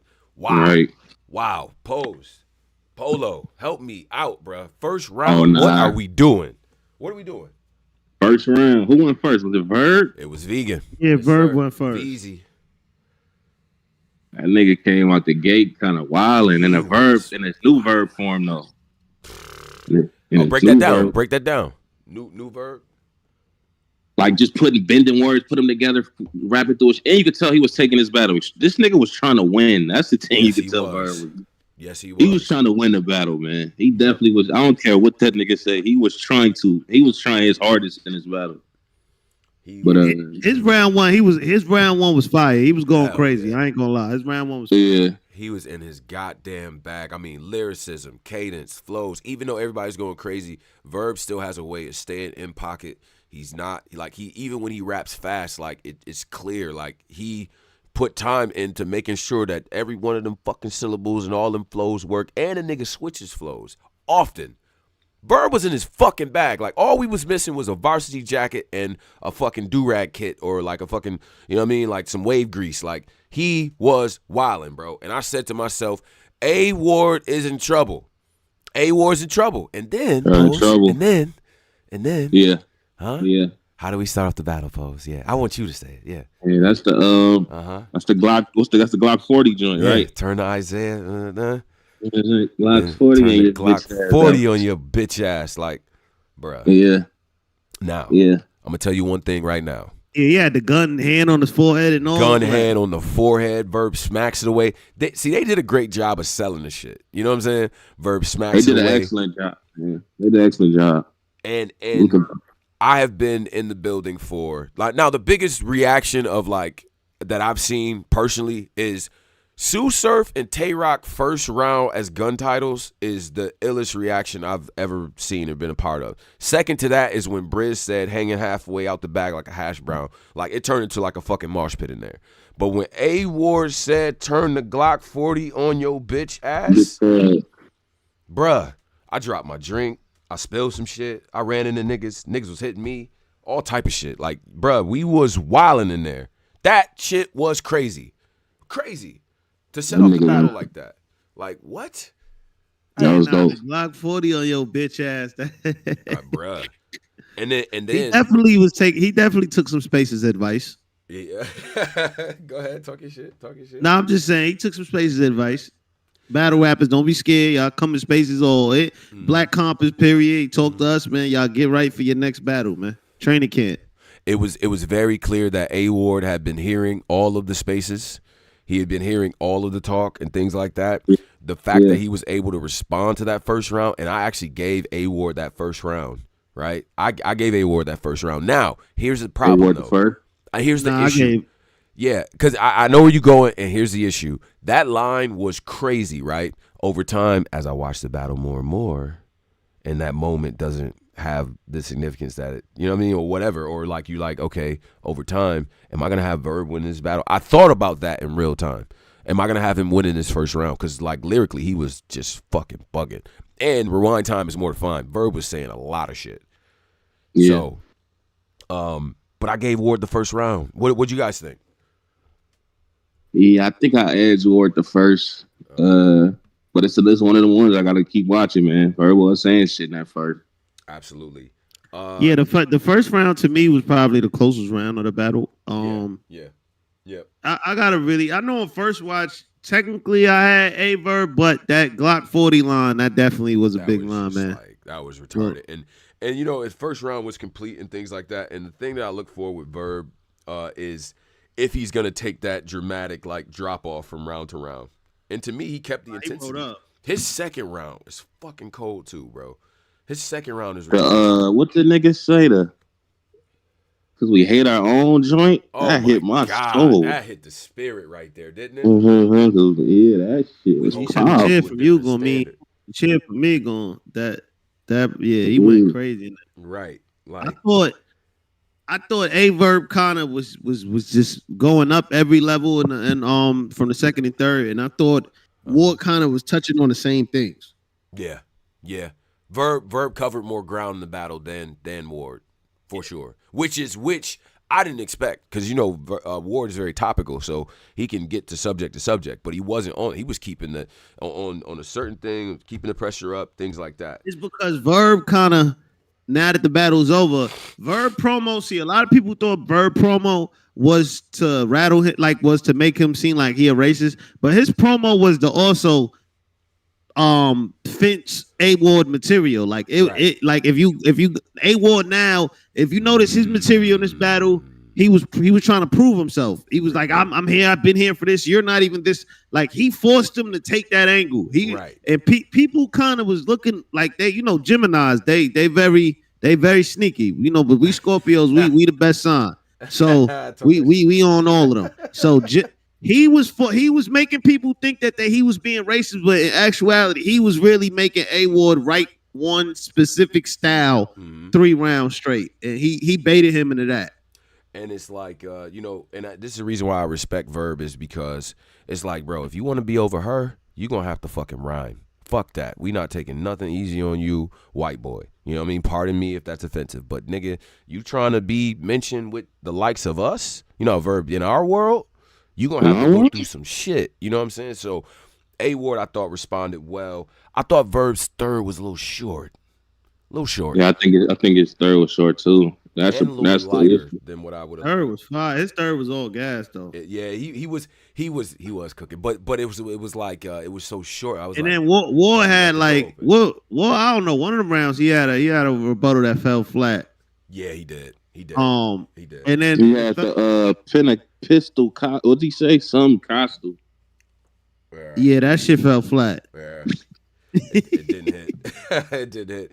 That joint fell flat. Through and through, great battle. Energy up the entire time. Nah, that's a close battle, man. I really can't call that shit. Topical. But my thing with A-Ward is he gotta kind of take that style a little bit one level up, like that break a nigga resume style down that he do every bat. He gotta kind of figure out a way to like turn that into like, you know what I mean, like. I feel like a more clear win. I think he need a clear win coming up. But the Verb battle was cool though. It was debatable. Now, if there was ever any question about if A-Ward can be around these super top tier, god tier guys, I feel like he did answer he answered the call. Whether or not you have him winning, I think his demeanor during the whole promo run. Because I'm gonna be honest, I do this. I compare this to my real life. If a nigga was chastising me for about 6 months in front of 500 people every other day, like demos might, like, you know what I'm saying? Like I might need a demo. I might every day. You've been cooking me every day, bruh. Like I need to every single day. You know what I'm saying? Too much. For him to like kind of stand against that and stand on this shit, I thought was dope. But Verb was just in a very, very vintage bag. I want to read one of the donations here from my boy King Tut out in Houston. Shout out to Houston. My nigga King Tut. 499, he says, I got the perfect comparison for New Verb. New Verb is like new Eminem. They enjoy rapping, but we miss the old version of them. Like that rhyme, that was cool. But I like that. That's a good comparison. Too. He said what? He said the comparison for New Verb is like new Eminem. They both enjoy rapping, but we all miss the older version of them. Right, like when people go into an A-Verb battle, like in our heads we're like Varsity Jacket Verb, Showtime Verb, like like we want that guy, Captain Marketable. You know what I mean? And but A-Verb kind of like changed his level of like I feel like that Verb with the gold teeth and all that. Right. I feel like that was like a different time period in his life. Like I think he kind of like transitioned to like what you see now. It's hard for him to go back to that. This is a multi-watch battle, right? In my opinion, and I told Verb in the post game and stuff like that because he like, hey Tone, bro, yeah, I wanted to see you. What's up? Now Verb is a cool motherfucker, like trolling aside and all that, man. He's a jovial person, taking pictures with people and talking to people and stuff like that, And I told him, man, I felt like that instantly. I'm like, oh no, this is one of them. You know what I'm saying? Like this is like. Everything that added up to this, the promo, the face-off work, and then to get that type of battle, y'all put some shit together, bro. Y'all put that shit together. You know what I'm saying? So I just had to Verb did his shit, man. Like one of the best promo niggas in this game, man, for sure. Like ever. Had niggas tuned in. He one of the best ever do this shit. Straight up. In terms of that promo shit, for sure. So okay. So that battle was crazy. And then we get to Hitman versus Ill Will. Wow. Ooh. Wow. With the ball head in the Bullets jersey. Right. At some point, first of all, got Hitman winning because Hitman think we hate him up here. Oh man, Hitman was in his fucking bag. I had Hitman winning too. But I had Hitman winning clearly. Hitman, this one thing he has to stop. Uh-oh. And Hitman, I don't hate you, man. This biography rapping. What you mean? I was the first nigga to pull up in that new Lincoln truck with the. Look at this crowd. You got it to 2 million. I was the first nigga wearing that red fucking hat. Right. But look at the people in the crowd. I got the line out. That's literally all 3 rounds was biography. Bro, you got to remind niggas who you are routinely. Because bro, niggas be giving Hitman the welcome home Roscoe Jenkins treatment. And it's like, nigga, I was in these dark, dirty, smoky fucking rooms with y'all niggas building this shit out the mud too. I'm a foundational nigga in this shit. But he tell us that I love every Hitman. time. I just don't want my care. nigga to just you gotta tell niggas bag, that like, shit, bro. Niggas be forgetting who Hitman is. Nah, not every battle though. No, we don't. We don't need this history lesson, bro. Start shooting and gunning barring these niggas up. Stop telling us what you did. Get back to killing and shooting niggas, man. He gotta tell us. I'm the one that got a reality show to help all these stupid niggas. It's like, bro, Hitman, stop doing the biography. I got him winning though. But Hitman, stop down talking us and stop doing biographies, man. But I think Hitman was actually fire. I love when he get in that pocket that. Yeah. How did I tell that son? When he get in them bags when he start flowing. I was about to say. Against we saw this when he did that 3 battle run when he was on TV and just coming back against like Suge, Tay Rock, and K Shine. I felt like he really hit like a cadence, you know what I'm saying? Like you hear a flow from Hitman, and them was always my favorite bars from Hitman. It was like nigga go and knock on the front, go do the side door. You know what I'm saying? I like when you get in that bag. 4, I like when you get in that bag. Trying to give me 5 for it. Then my favorite Hitman little like when he hit the stanza when he start really rapping. That's the Hitman I fuck with. And when he went on that 3 battle run again, he was doing that. So I think he was back to form in this shit. You know what I'm saying? Yeah. He took the battle seriously. Yeah, go ahead. Go ahead, bro. No, I would say I ain't gonna lie. I thought he kind of walked on Ill Will. I thought this was clear. I thought so too. Yeah, I had a win in the battle. I thought that was clearer than the last 2 that we just talked about. For sure. If I bet money on this battle and I hit Hitman holla, you definitely need to pay. For sure, this was kind of clear. Yeah, I had Hitman in the predictions, and I thought he handled business. Will is one of them, though, man. Will's performance, even if you want to say he lost, man, he's a really fucking good performer. You know what I'm saying? He really knows how to put his shit together. Always personable and things like that. And that's why at the end of the night, when they get to because shout out to that battle was dope. Again, I really like I fucked with this battle. Heavy, like as much. Well, I fuck with the Goods and Calico a little bit more, but I really like this battle, and I think like it's gonna age well as well. But we get to the end of the night, and they start handing out superlatives. The best. I was confused. Vader. He confused me with that. I was too, because ARP says we gonna give out enough money for a down payment on a house. Like I said, oh shit. What? Wait, how much niggas get for the battle of the year?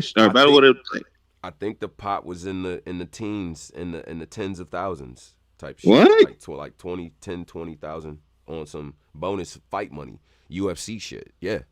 Nigga gave a dub. I thought they was getting a couple $100. Nah, nigga, not a couple $100 in lotto tickets. Wait, what happened? ARP gave out a bag for battle of the performer. What he gave out? I think it was somewhere between 10 and 20. Like, cause I remember that was the murmurs about that. It's like, oh, it's 20 racks or 10 racks. Or I was hearing both figures, but either way, nigga, like we talking about money on top of that for the performer of the night. And then it ended up being, right, correct me if I'm wrong, it was out of Ill Will, B Magic, and Aver. But my thing is, how did Ill Will even get mentioned in this? Like, I just feel like Ill Will just finished getting cooked. Well, nigga, like, yeah, Ill Will. Hitman, like, Ill Will. I just finished. Hitman, that nigga Vader Fly. That nigga came up there. I got Will, y'all. Man, that nigga was drunk. Right. That leather was he overheated that nigga brain, man. I ain't gonna lie, the leather shorts was wild, my nigga. That's crazy. Leather shorts and 100 yeah, bro. You were too dark skinned and it's too hot in Atlanta for you to have. You know what I'm saying? Dark skinned niggas don't do shit like that. You know what I'm saying? I gotta speak for my community. Like, nigga, what is you doing this leather? Looking like Chicago from Poetic Justice, nigga. You got on the leather? What you doing? That nigga said, I got Ill Will. Niggas was like, wait, hold on. I know Hitman was hot. Like, I just won this battle. Right. Like, Hitman was getting tight. Like, yeah, I ain't gonna lie. It will definitely should not. Hitman was like, wait, he ain't get rounded tonight, did he? Boy, that's what Hitman said. Yeah, he ain't get round. He like, wait, because he was looking. Yo, it literally happened exactly after the round 3. He like, all right, now we're gonna do performer tonight, and then they was like, yeah, I got Ill Will. Like, and he was looking like, what? And I was looking like, what? He just cooked Ill Will. Cause I didn't have it. Okay, so let's get to this now. Let's do our own superlatives as well. Who were the top 3 performers on Max Out in your opinion, objectively? Top 3. Top 3. Number 1. You had the top 3. Yeah, top 3. Mm-hmm. Now it's judging off for all 3. Verb will gotta be in there for sure. Mm-hmm. I feel like Goods got to be in there for sure. Okay. And Hitman, of course. Wow. And Hitman for sure. Right. I don't know how Hitman wasn't even mentioned. Like that nigga was just wilding. I don't. Yeah, I felt kind of bad for my nigga after that. That shit was kind of crazy. Because it kind of was like, well, if Ill Will wins Performer of the Night, that effectively doesn't that kind of mean that he won the battle to niggas? Like, you know what I'm saying? Like, he's like, how do you square that? Okay, Performer of the Night, but nigga, we all got you losing. You know what I'm saying? It just didn't make any sense to me. And honestly, I thought, like, I think you can make a case for those guys that you said, Verb, A-Ward. I think it could have been Young Ill too. I ain't gonna lie. A co-MVP type of shit between Verb and Ward, because I feel like that it was that good of a fucking but I was gonna say that, but then the only thing I took away is I just feel like his second and third wasn't as strong as his first. Mm-hmm. And if I say Performer of the Night, I'm thinking all three for me. Right. So I feel like Hitman, Goods, Magic for sure. I thought Magic was gonna. Yeah, like, you know what I'm saying? He should have been mentioned. Honestly, I thought Magic was going to win it. Because that was the energy. But once again, I'm saying that as a person that probably, like, in the building, I had Ars winning. You know what I'm saying? So it's like, you know, how do I square that? You know what I'm saying? So STL definitely looked good, though. I ain't going to lie. They showed up. They showed up. This was vintage for them. But okay. So we got the top 3 performers and things like that. And we got, you know what I mean, like all the shit that happened and stuff like that. I think that, like, because this card was so good, man, I don't know what the expectation is going to be. Let me say this one thing, though. ARP, the next time you do, like, the pot shit, you know what I'm saying, Performer of the Night, you got the undercard, you got the main event. I think you should do something for the undercard and you should do something for the max out, like the main shit. Because, like, these guys are so popular, it's like, even if you were great on the undercard, you're not going to, you know what I mean? Because them shits didn't have the gravitas, you know what I mean? If you're going to separate it on the flyer, undercard, main card, it should be a prize of both, in my opinion. So, right.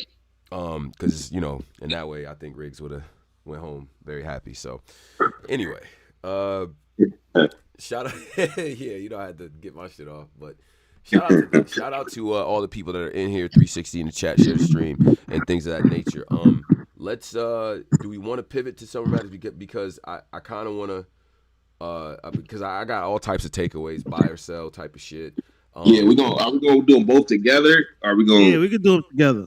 After we finish, like, we gonna go compare and contrast after we finish Summer Madness, because Summer Madness, to be fair, is 2 weeks ago. Yeah, it is. So y'all want to break down the Summer Madness shit, or y'all want to just get to the, like, buy or sell and superlatives or whatever? Yeah, we could do buy or sell for this shit. Okay. All right. Now, buy or sell. A-Ward versus Verb is an instant classic. Buy or sell. Did you get instant classic vibes from that? Yeah, buy. Okay. Yeah. Okay. Pause. Buy. Pause. Classic promo. You know what the term? I ain't gonna lie. Saying buy. I gotta pause buy that. Is hilarious. I gotta pause that. I'm buying that. So okay.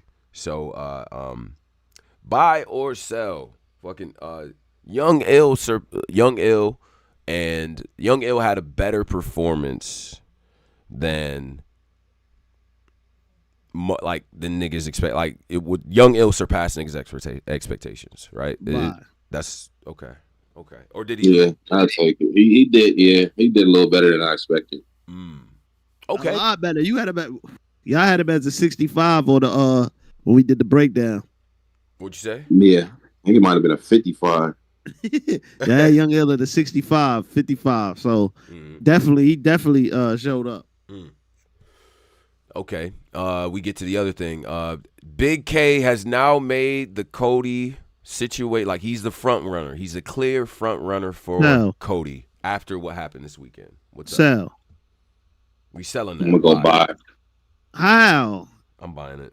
I'm sorry. How y'all buy what? How? He didn't like. It's really all about recency.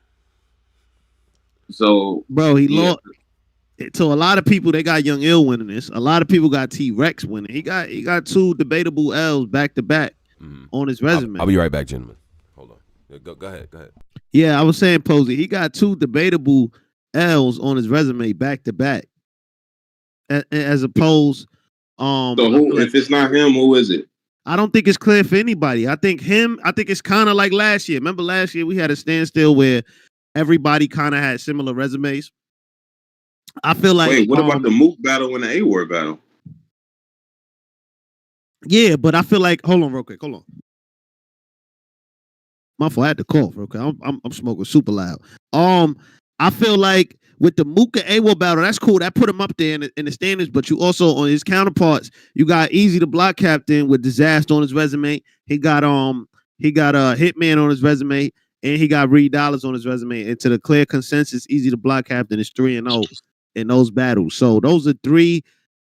He has 3 God tiers as opposed. He has 2 God tiers, Dizaster and Mook. That's regarded to a lot of people's God tier, and even Reed is also. So you got three of those, and Big K only got 1 Murder Mooks. So that's why I think either the Block Captain, Big K can't be in. He can't be in the clear consensus because if you really put him with Easy the Block Captain resume, it really kind of is hard to compare. And then you got Rum Nitty in there also. Rum Nitty kind of is heating up. You got Tay Rock definitely is super heated up with that last Av performance.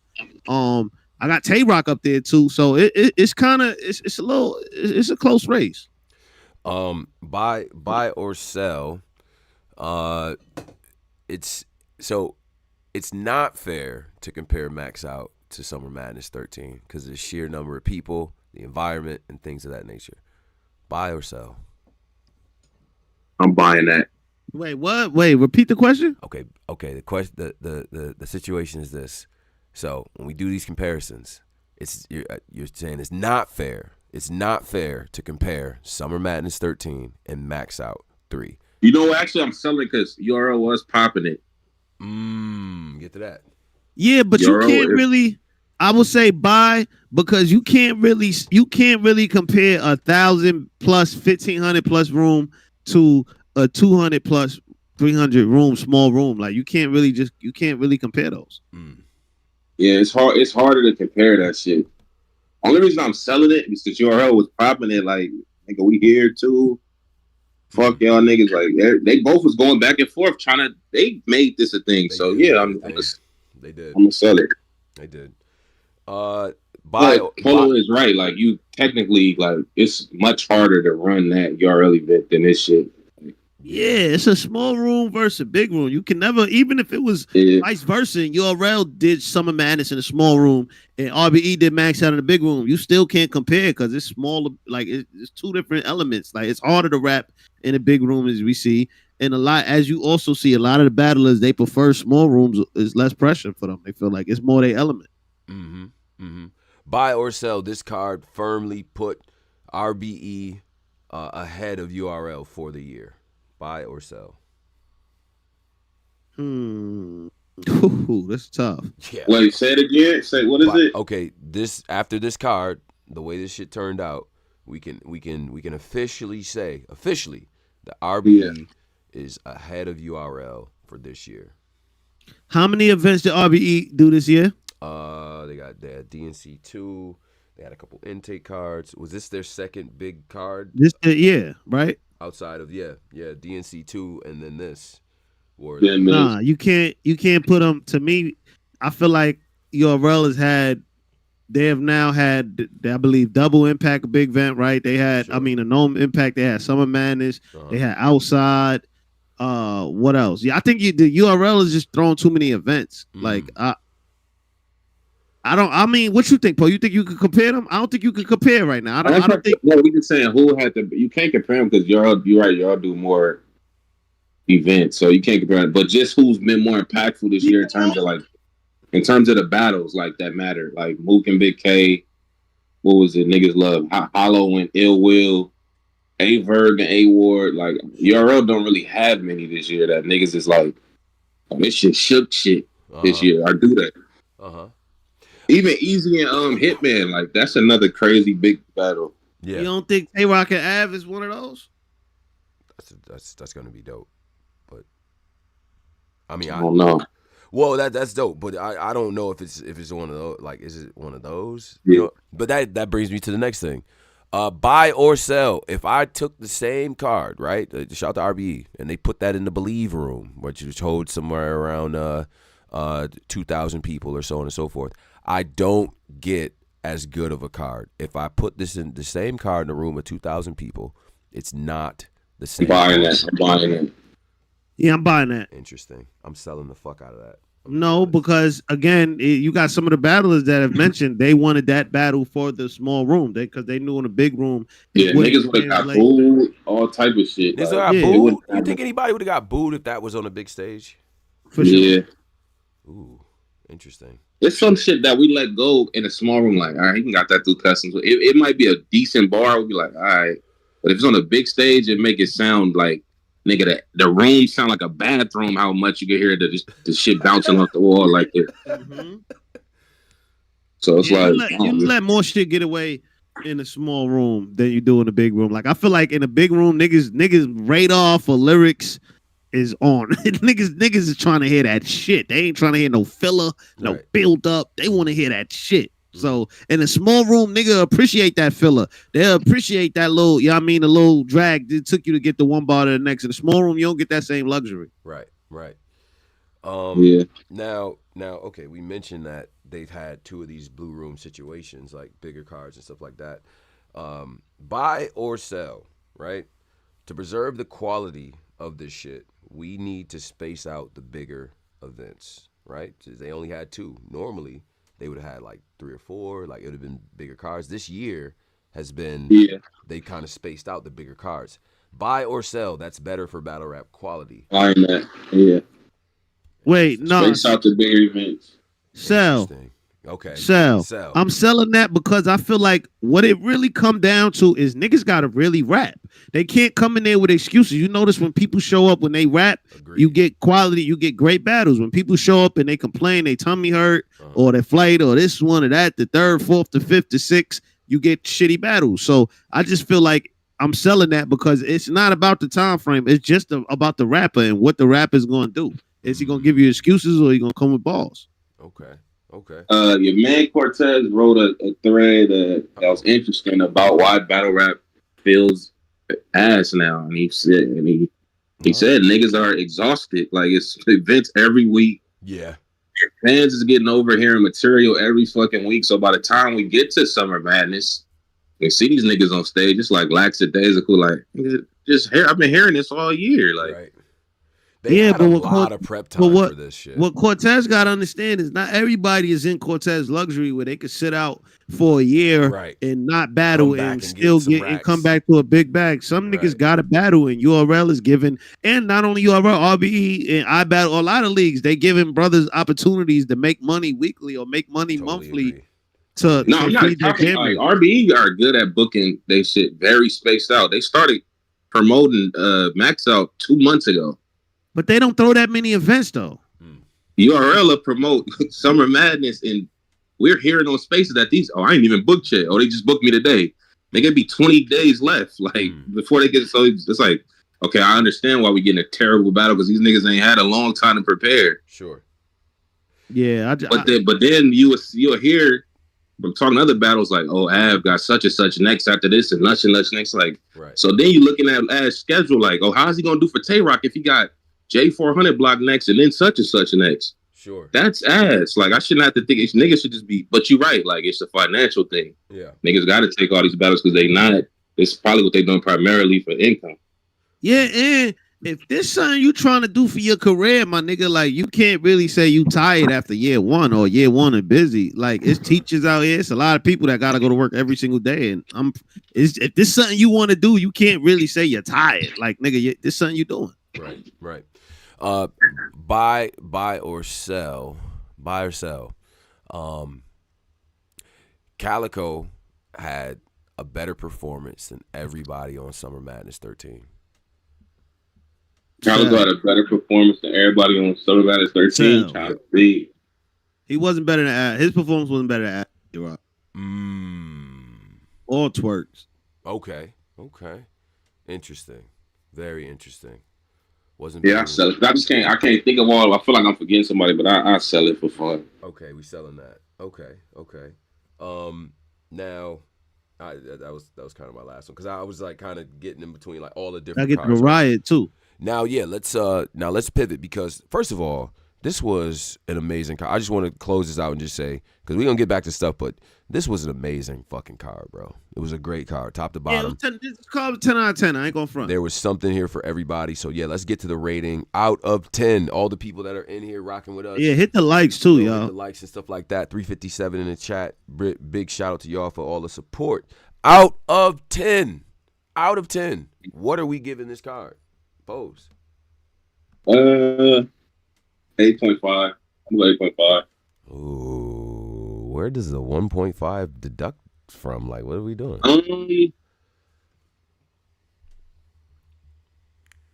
It ain't. It's 10 out of 10. What is it? 10 out of 10. What? Give me a card that you felt was 10 out of 10 from back in the day. A 10. A 10. Hold on. I'm gonna tell you right now. I start volume. I know one of them Summer Madness for sure. Volume 1. Gnome 9. Those are to me. Those are for sure. Gnome 9 in Houston. Volume 1. Shit. What's the RBE card that you felt was 10 out of 10? That was a straight up 10. Yeah. I think this is quite possibly the best card they've ever had. Like, and I know it's early. Yo, Tony, the battle just happened.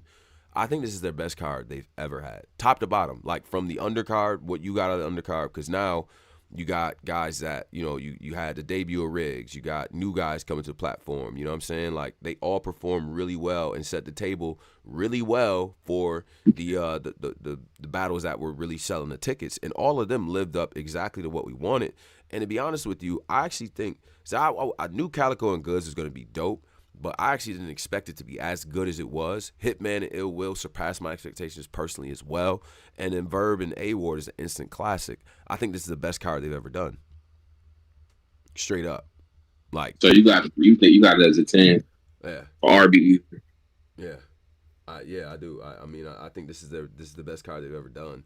Gnome 9 is a 10 out of 10 in my opinion. Volume 1 is a 10 out of 10 in my opinion. And that doesn't mean that every battle was like a fucking home run. You kind of need for me, certain cards having a little bit of cringe on them, some body bags or whatever the case might be, doesn't take away from it. When you have an instant classic battle, and then you have, in my opinion again, you got two other battles on that card that over time, as people view Hitman and Ill Will, that hits the internet, and Goods and Calico hits the internet, people are going to have they're gonna that C word is gonna get tossed around over time, right? Ward and Verb is an instant fucking classic. It's rare that you get three battles that are that fucking good on the same card. Let's just start there. So, yeah. Okay, 10 out of 10. So this is day 10, they first 10 joint. So this is this is the standard RB cards right here. 10. This is the 10. Let's get to that. They best. Okay. Now I remember this. Now I'm gonna remember this. Are we applying? Wait, before y'all go. Mm-hmm. Okay, 10 out of 10. Wait, what did y'all feel about the caffeine thing, the 300,000? Oh shit? Yeah, let's get to that. There was so just to fill everybody in, and this honestly is the tip of the iceberg. There was a gentleman, I'm guessing it's a guy, that had the entire RBE card streaming. You see somewhere around 4,000 people there, right? A little bit of quick math. That's about $300,000. That presumably would have went to RBE. Now, here's my thoughts on it. Number one, that's not the only one. There are Facebook groups that stream the entire card. Like you can find the entire stream on Facebook and Reddit right now. They are notorious for that. Number two, those are people who were never gonna spend $75, right? $75. So like, how do you even count that? Because it's like that's your population of people who have no willingness to pay. There's no willingness to pay. They're gonna steal it, right? Like, I would. Yeah, you can't really count those people because those people didn't have no intention of paying anyway. They weren't gonna pay the shit anyway. Now, if it was presented in a way where it was like, oh, now I was gonna pay for it, but niggas dropped the link, and whatever the case might be, that's a little bit different. But how does that affect this shit? I mean, it was $75, which is like a big price point. I mean, they had to deliver the way that they did in order to justify that. But what's your perspective on that? I mean, obviously we, they've targeted us, and now I'm gonna be honest. It looks funny in the light. I'm gonna come clean. 25 versus 3,000. I seen a Facebook group with 10,000 views on the card. 10 fucking thousand views. Yeah. That's what they thought we was doing. Right. So this was, I mean, you talk about bootlegging. I mean, they put steroids on that shit. And some of these streams, these are people that are within the culture in some context, right? Like we've seen them and talk about battle rap and things like that. I'm gonna say this, bro. Like, look, if we all appreciate what we've built as a culture, no culture survives without investing in itself. You know what I mean? Once I do think, look, I know we are anti-snitching type people, but I mean, 3,000 people, 10,000 people, and nobody said nothing. That's fucked up to me. That's super fucked up. Yeah, I never even heard of that link. But I mean, I also feel like maybe you should have kind of anticipated if you're charging $75. This is probably one of the largest pay-per-view prices tags we've seen in a long time. It's the most or ever. Probably the most. I got high when I seen that price. You should probably plan a little bit better. Maybe have some more expensive firewalls, some more expensive detectors, or something like that to protect your investment. Right. That's kind of on y'all too, man. Y'all gotta, if you're gonna charge $75, you're gonna have to pay whatever it costs to get the right scans and all that shit. When when you do pay-per-views, how like when they do boxing pay-per-views, sure, there's somebody streaming a boxing pay-per-view and it automatically picks it up and it up out of there. Yeah, it's because they pay for all of that type stuff. And you know what, to that point, and this is for all the leagues that hold pay-per-views, right? The minute y'all start that card, there needs to be somewhere between 4 to 5, and these have to be teenagers, right? Because they know all the bullshit. Get 4 to 5 motherfuckers at the event, give them laptops, and just have those motherfuckers play police on some of these fucking streams. I mean, it was out fucking landish, right? The shit that I'm seeing, the screenshots that I've seen, and things like that. Like, there needs to be some vigilance here. I know we are anti-snitching. I think, but you're talking about 300K. What the fuck are we doing? Police into this shit. Yeah. I think it should be some release of this shit, but like at the end of the day, like a bootlegging is a part of this shit. Like it ain't really nothing you can do about the shit. Yeah. To be real with niggas, like nigga, we had Get Rich, nigga, before I hit like this a part of hip hop, nigga. That we steal this shit, but sometimes like bootlegging been around for forever. It's a part of this shit, so I think it's a part you got to just like it come with the game. Like fuck it, they got.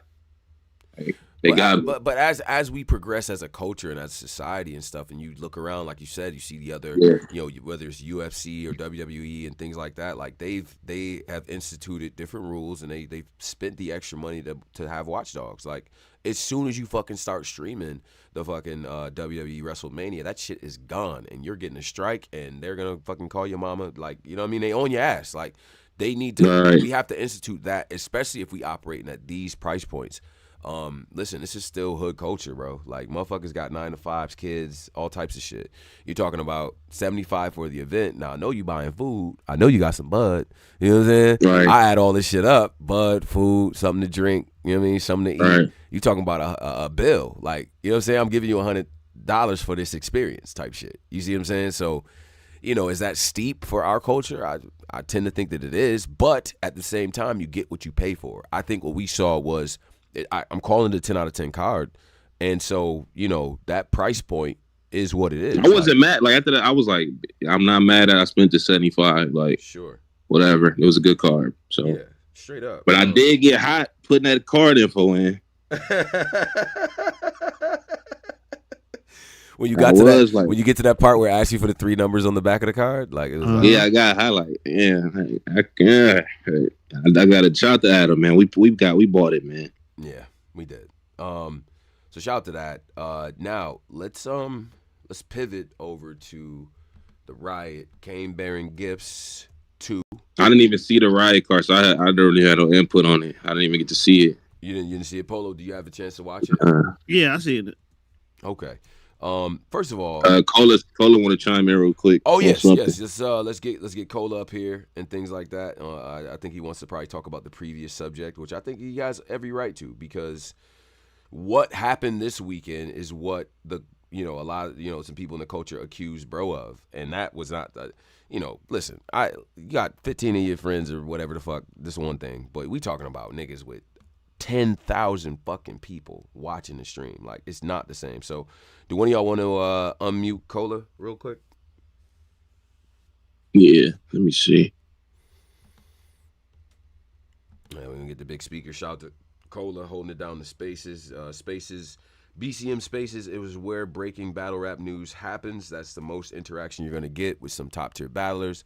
Listen to them, promote, and things like that. So join the spaces every day. You know what I'm saying? Cola's, you know what I mean, giving fresh content and stuff like that. So the stuff that you see popping up in OTFMZ and all these different fucking streaming places, that's where it originates. So shout out to Cola. We got Cola now? I don't want to mute niggas. Let me click Cola. Yeah, my shit. They switched up my. Hold on. My shit's straight frozen. Like, my Discord is froze, nigga. All right. Let me see what I could do. Yeah, gentlemen, I think I'm gonna have to restart Discord because it froze up on me for some reason. We getting DDoS, Pose. I'm gonna be honest. Like, let me see something. Shout out to everybody in the chat. Make sure y'all subscribe and things like that. I'm gonna have to leave and come back to the Discord just so I can make sure everybody is on. So big shout out to y'all.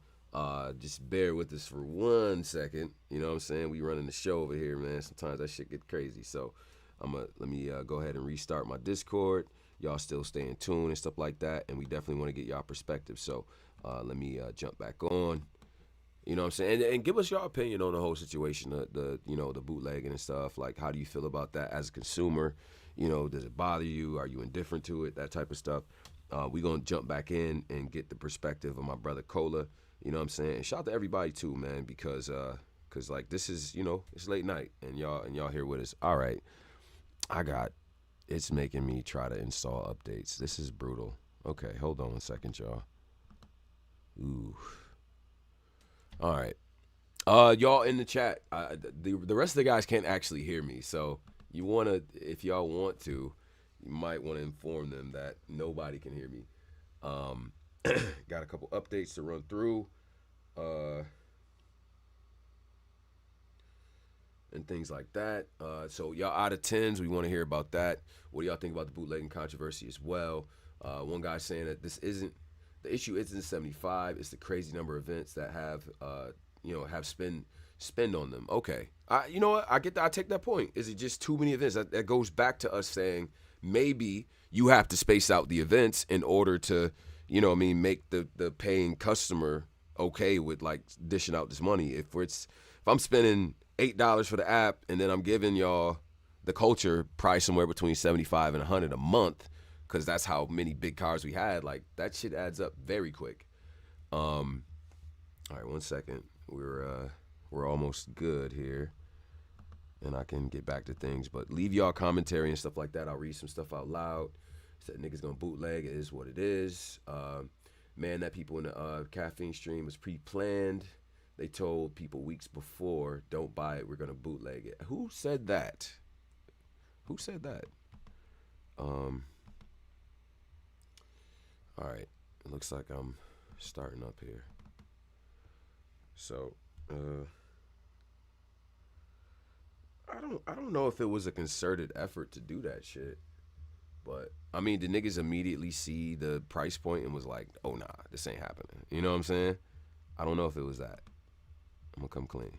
So hold up, I'm almost back official with everybody. So leave your commentary and stuff like that. Would you have the card out of 10? Who were some of the more impressive people in your opinion and stuff like that? And we're gonna get to the fellas. Everything is loading up over here. A few little technical difficulties.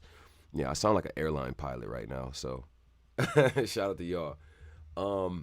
They said, did y'all SM13? No. So we're gonna talk about that as well.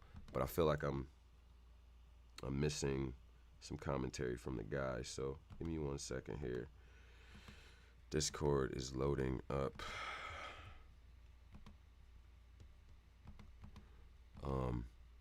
Share the stream, join the Discord. There's a lot of talk in there. Things like that. We're gonna get to Riot, Kane Baron Gibbs, KOD. Ooh, shit. Okay, hold up.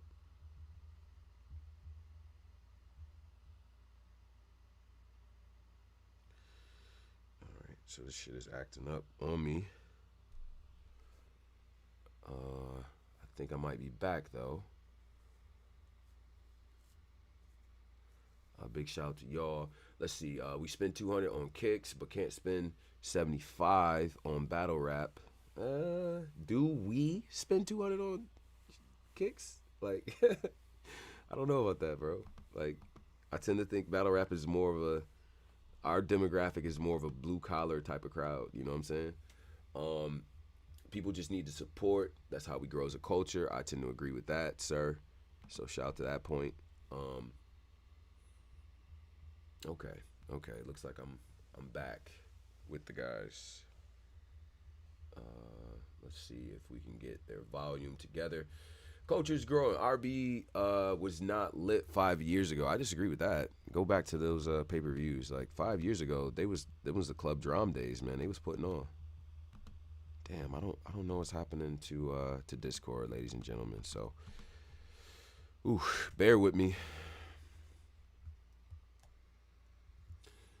Yeah, let me try to restart this shit.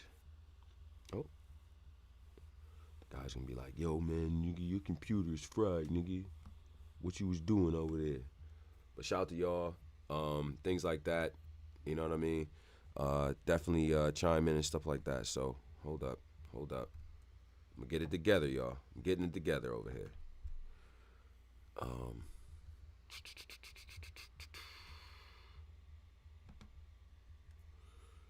Yeah, I think like it's 75. I don't think we should normalize that though. I'm gonna come clean. Like I don't see niggas doing that as kind of the standard price point for this shit. Like I don't see that. But I don't know if we should necessarily normalize that as the price for big cards. Like, goddamn. All right, this shit is taking forever. Oh, there we go. All right, let's get back to the shits. I think I'm in here with everybody now. As soon as shit gets together. Lit tone, but you okay. Lit to you tone, but you're not the average fan. I'm not. I think that's why I try not to like really take my own perspective because I gotta, we do this shit, so I'm gonna be at the battles, I'm gonna be at the shit and everything like that. Let's see if we can get back to the guys.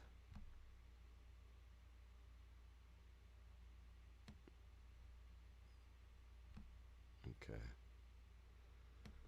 All right, I'm back, but I can't hear anybody now. Let's see if okay. All right, yeah, let me jump back in.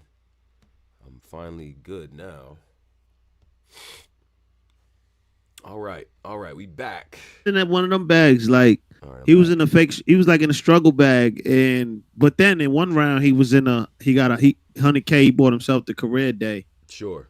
Yeah. He was. Oh shit! Is that Tone? Yes. Tone, yeah. See if you can unmute Cola. Oh yeah. I'm gonna see if I can do that and stuff like that. Shout out to y'all. I don't know. They hit me with like 15 different updates. Like that was brutal. So I'm gonna do a server mute and then unmute and then Cola unmute yourself, bro. Yeah, I did that already. That ain't work. You should it say he's unmuted. So I'm definitely unmuted now. There we go. But no, with the topic fast, y'all cooking, bro. No. Well, see, look, they didn't hear. Going back look like I'm hating on them. No, it doesn't because they didn't hear none of that. My shit restarted and did 15 updates and shit. Nah, they heard it on YouTube. What are you talking about? They didn't hear that. They didn't hear Cola on YouTube just now because it's going through my shit and my Discord just said fuck you. So I'm literally just coming back. So Cola. But people didn't say nothing. They've been talking to us about on YouTube because I've been talking to them. They haven't heard nothing you niggas have said for the last 4 minutes. Oh, they heard us on YouTube. Man, I just wasted my whole breath, nigga. Yes, I just told my nigga y'all. Wasted his breath. Wasted his breath. Thought he was cooking too. Yeah, he thought he was. Yeah, my nigga wasted his breath, dog. Yeah, now let me tell y'all this real quick on this pay-per-view shit. Shut up. He thought he was wasting my breath on that. cooking. He thought he was cooking. He did. But we gonna hear you hate on Hazel later. We gonna hear you. Listen, that hurt. I ain't gonna lie. Let me get this shit off, Polo. You've been talking. Let me get my shit off, bro. I've been trying to get up for an hour. Damn, my nigga. Yeah, talk to me. That's tough. Do my whole shit. Damn. Get to it. Listen. This is what I want to say about the ARP shit. First and foremost, G, the nigga. Listen, the event was fire 10 for 10, but that shit got bootleg because the nigga played in our face. You gave us a price. You jumped prices after saying it's for the people. You main nigga want YouTube drops where it's free, but you overcharge the people that want to support. What you thought was going to happen? You got A-Verb threatening niggas if they do one more thing is going up. You got AIP telling niggas don't come to the event, but he got one of the main niggas he told on our show that can't come to events on stage, filming the women, doing all type of shit. But I'm gonna let it go. But I'm just trying to let these niggas know what you thought was gonna happen. Oh, you saying because he increased the price point multiple times? It wasn't like it was already 75. They was you niggas gonna pay, and bro, the verb rollout was niggas gonna get it, and niggas gonna. He even got so bold to tell Polo, long as it's one in every household, we don't get no fuck about the. He said this about the bootlegs, but now he back talking about these bootlegs. I'm trying to figure it out. Now, Cole, let me ask you, is it a fair trade-off to say, I'm going to drop all these battles on YouTube anyway, so I'm going to charge y'all a little bit more for the pay-per-view live stream? Is that fair? But listen, niggas wouldn't have been tripping probably if that was the initial price. But when you telling niggas you jumping it out and you just finna steady up it and up it and up it, nigga, you even had Verb on the stream that night trying to act like he was trying to up it again. Like, what are y'all, like, bro, this is a highway robbery right now. Like, we want to support. Yeah. We ain't have your supporters ever been strong alone to keep getting shit changed on them, bro.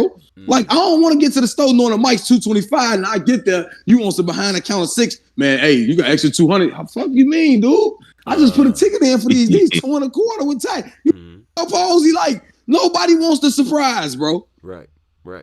But does that make fans say, or does it make that make fans say, oh, who the fuck you think you is? Yes, it does. It makes fans, and I ain't come up here to defend them. Listen, I'm done defending what I got because I know it's real. Y'all can play this game and act like y'all outraged, bro. Y'all was all in there watching the bootlegs. From the some of them battle rappers that was on your stage, ARP, he was in the last 7 battle rap bootlegs. He can't say nothing ARP because these niggas be in there when they ain't rapping. That's the funny thing. Yeah, Verb and Hitman may be mad, but half of the other niggas on that card, they in the watch party. ARP. So you think the primary reason for the bootlegs is because the price jumped multiple times? Price jumped, and what Posey said, bro, everything get bootleg. Air Force One, cigarettes, glasses, Versace purses, shoes. What in the world that don't get bootleg, nigga? And they watch bootlegs. Then they ain't get no fuck that 50 Cent was in charge of Star shit. They just said Stars is white people fucking so we can get it now. Oh yeah, they ain't crying. They ain't crying. Listen, don't Tank Davis and Floyd Mayweather get paid off pay-per-view sales. Ain't they black? Ain't nobody saying, hey, don't bootleg Floyd shit, bro. He got to get his dot. Ain't nobody saying that. They at watch parties watching Floyd. So now in battle rap, since it's coming up, but if you want it on the main scale, you think this shit not finna get bootleg, man? Cut it out. Come on, Tone. Yeah. Okay. They just made a movie called Clone Tyrone. They making niggas over. I'm just telling you they cloning animals. Everything is getting bootleg, bro. It's cloned animals. I'm just letting you. It's AI rappers, bro. Listen. You can go get AI Drake with a whole new verse you don't even know. Sure. I'm just they bootlegging niggas' voices right now. They are, and some of these songs actually sound pretty fucking good. And shit, they let Jerry Russ rap and he bootlegging everybody's life. So if he can get, what? Shout out to the scammers. Shout out to the credit cards and the scammers, man. Getting them pieces. That's all I had to say, man. AIP, what y'all think? Now y'all finna, but listen, y'all out here fucking the whole rollout of the event with this pay-per-view shit. Now, let me add on to that because ARP's victory lap has been very interesting, right? This is a tweet 4 hours ago. He says, because one of the fans said, event of the year, you know what I'm saying, and so on and so forth, way better than Summer Madness. Now ARP responds in all caps. He says, don't mention SM in the same sentence as Max Out 3 unless you're talking about SM2. That's what he popping it now. It's on SM2 level. Nah. Listen. See what I'm saying? He talking the shit. This is what I'm saying, though. Does he not have the right? But listen, no, because SM2 was down to 3,000. Tone? Yeah. Like, come on, we can't let a nigga escape. Yeah, you had good battles in that studio. Sure. Cool. But Max Out is originally supposed to be 1,000 plus Max Out, big room, big. Like, bro, you can't compare that shit to no Summer Madness. Oh, that shit can be compared to Summer Madness COVID. But hey, that shit ain't like we going too far now, bro. Like he can't like, talk this. He doesn't. Like, bro, he can't credibly like, talk his shit about what happened. Bro, what? They was talking shit on the other side too, bro. Listen. What are we talking about? What I'm saying is this. You got like when we get into these big rooms, G, we understand what the big room environment demand. Posey just had a great breakdown, even with the bars. Like the shit you can say in that small room that a nigga say, you can't get that shit over in 1,000 plus. Tone, that shit gotta be bang, bang, bang, bang. Niggas ain't even listening as keen as they is in the small room to the big. So you can't start shooting at no motherfucking Summer Madness when it's been 13 of them. You on Max Out 3 and you change the whole format up. It's really divide and conquer with the Max Out name on it. Like, y'all don't want me to keep it real. Like, y'all, all right. It's going to sound like I'm hating. That shit was divide and conquer. Because, listen, gentlemen, he had a lot, man. After the event, that victory lap that he took was no, it's a great event. I can't take none away from him. But he came after Debo, right? You know what I'm saying? Shout out to Debo. He came after Debo, like, because Debo was like, "Yo, we want as a culture," and then he like, "Yo, keep it real, Tone. This is a URBL card. It was all URL niggas with a couple of new RB niggas and made a movie. Is that fair? Damn, even in 100." Y'all don't want to check the big everybody who battled, right? I ain't gonna shit on it. Hold on 1 second. Hold on. You used all their talent. All right. This shit crazy. All right, Neil Armstrong. I got it.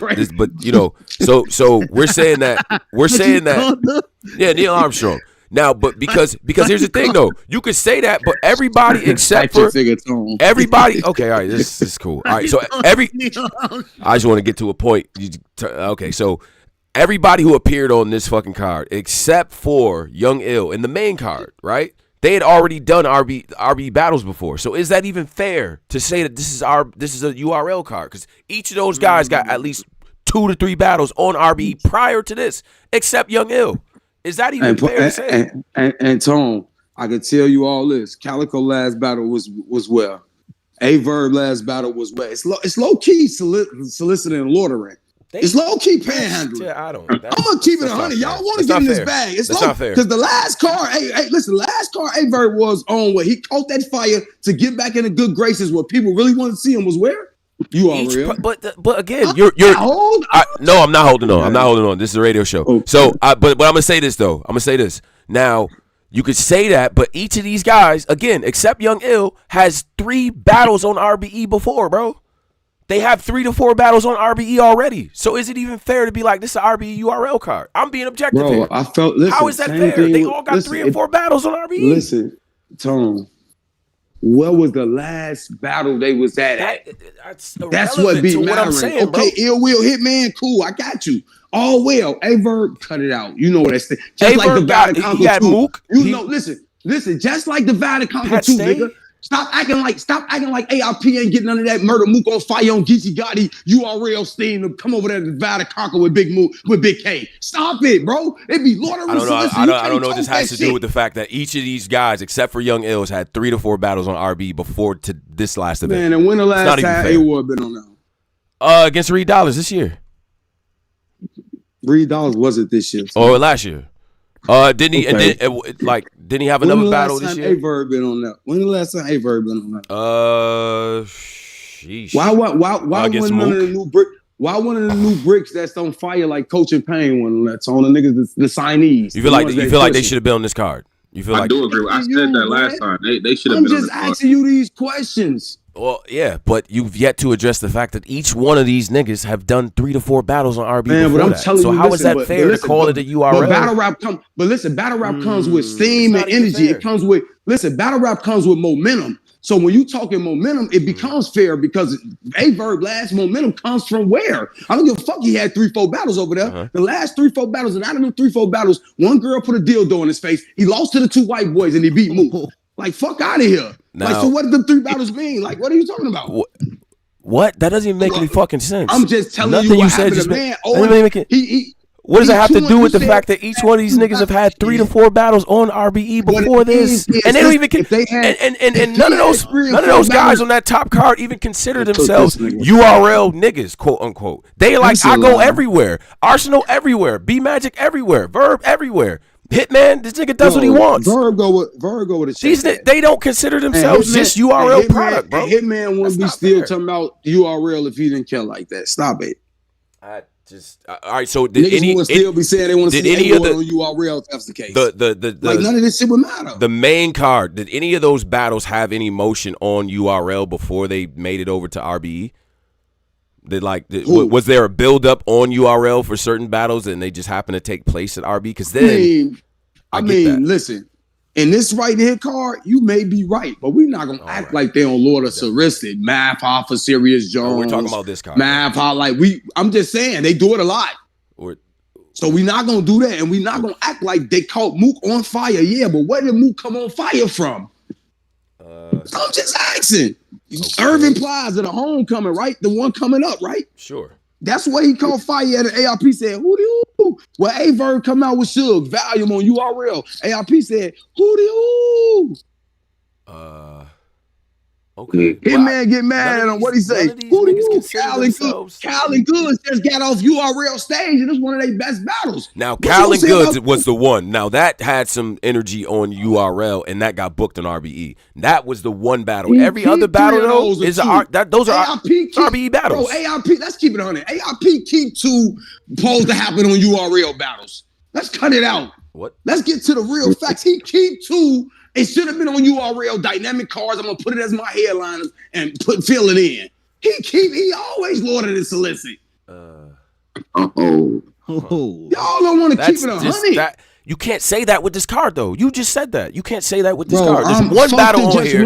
There's one battle on here that could have been on URL. Listen, just one card, though, but the momentum of it. Because again, you're getting more momentum. Listen, you getting more momentum too because Easy and motherfucking it looked like Easy, ARP, and Remy did formed up his Voltron against URL. URL in it, let's step on them right now. So anything you put out right now, man, you could throw a card at Posey them. It was good battle rappers. They gonna be like calling them on URL because it's just that moment. But when we look at the reality of it, let's cut it the fuck out. We know where all this shit be stemming from.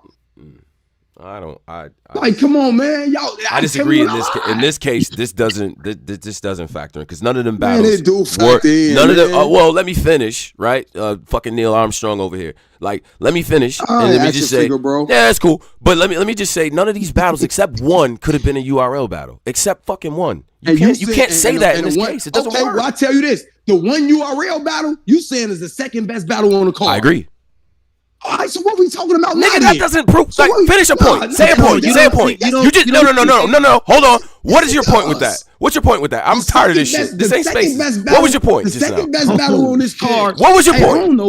I don't know what you doing with spaces or who you showing off. What was your point just now? Second of all, relax, bro. No. What was your point? You doing good with the artist. Listen, I know. You I'm ain't doing gotta great. keep mentioning spaces. We know we on a radio show. What was your point with the fact that Goods and Calico to me was the second best battle? Listen, my point is, again, to my point, you just mentioned what do URL happen for my point. You just said one of the main matches had nothing to do, but the battle that you said, the one battle that you said is URL worthy, which we both know, which we did the interview with Calico about the battle on URL, as the second best battle.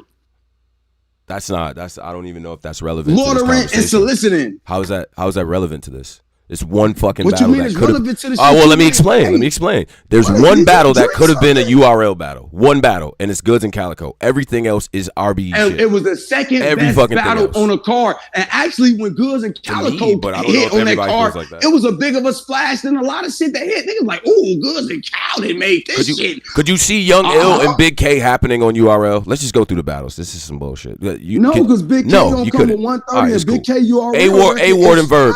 You see that happening on URL? A Ward and Verb. How?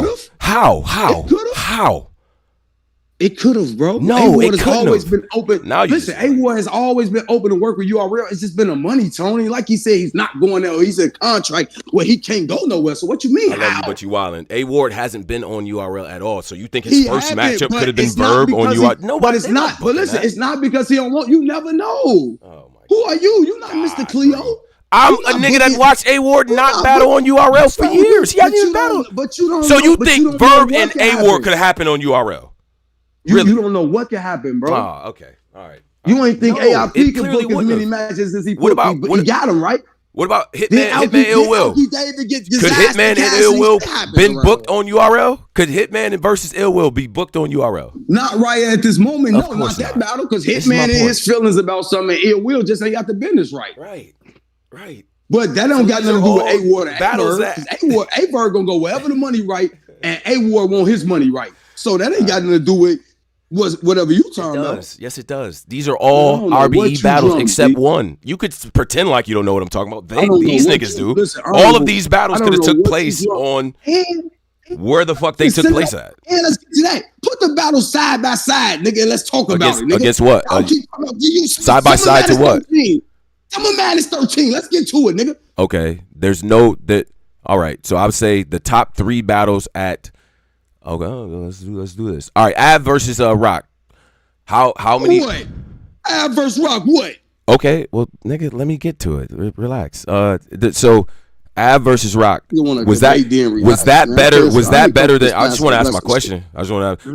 Was that better than Verb and A-Ward? Was that better than Ill Will versus Hitman? You tell me. Nigga, I'm asking you. All right, Polo. Was Rock and Av? No, it's you and Polo.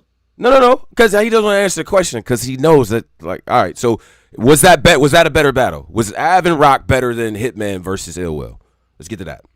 Cola.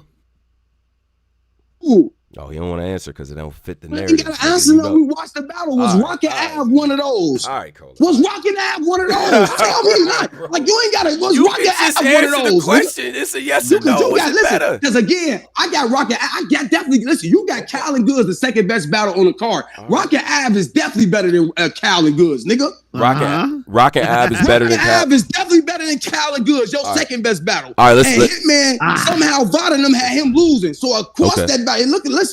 Rock and Av a classic. Okay. Is Hitman and Ill Will that? Rock and Av is a classic to niggas. Because y'all said I'm stuck on that. Hitman was cooking Ill Will. I'm stuck on this Rock and Av a classic. People in the chat, 300 plus in here.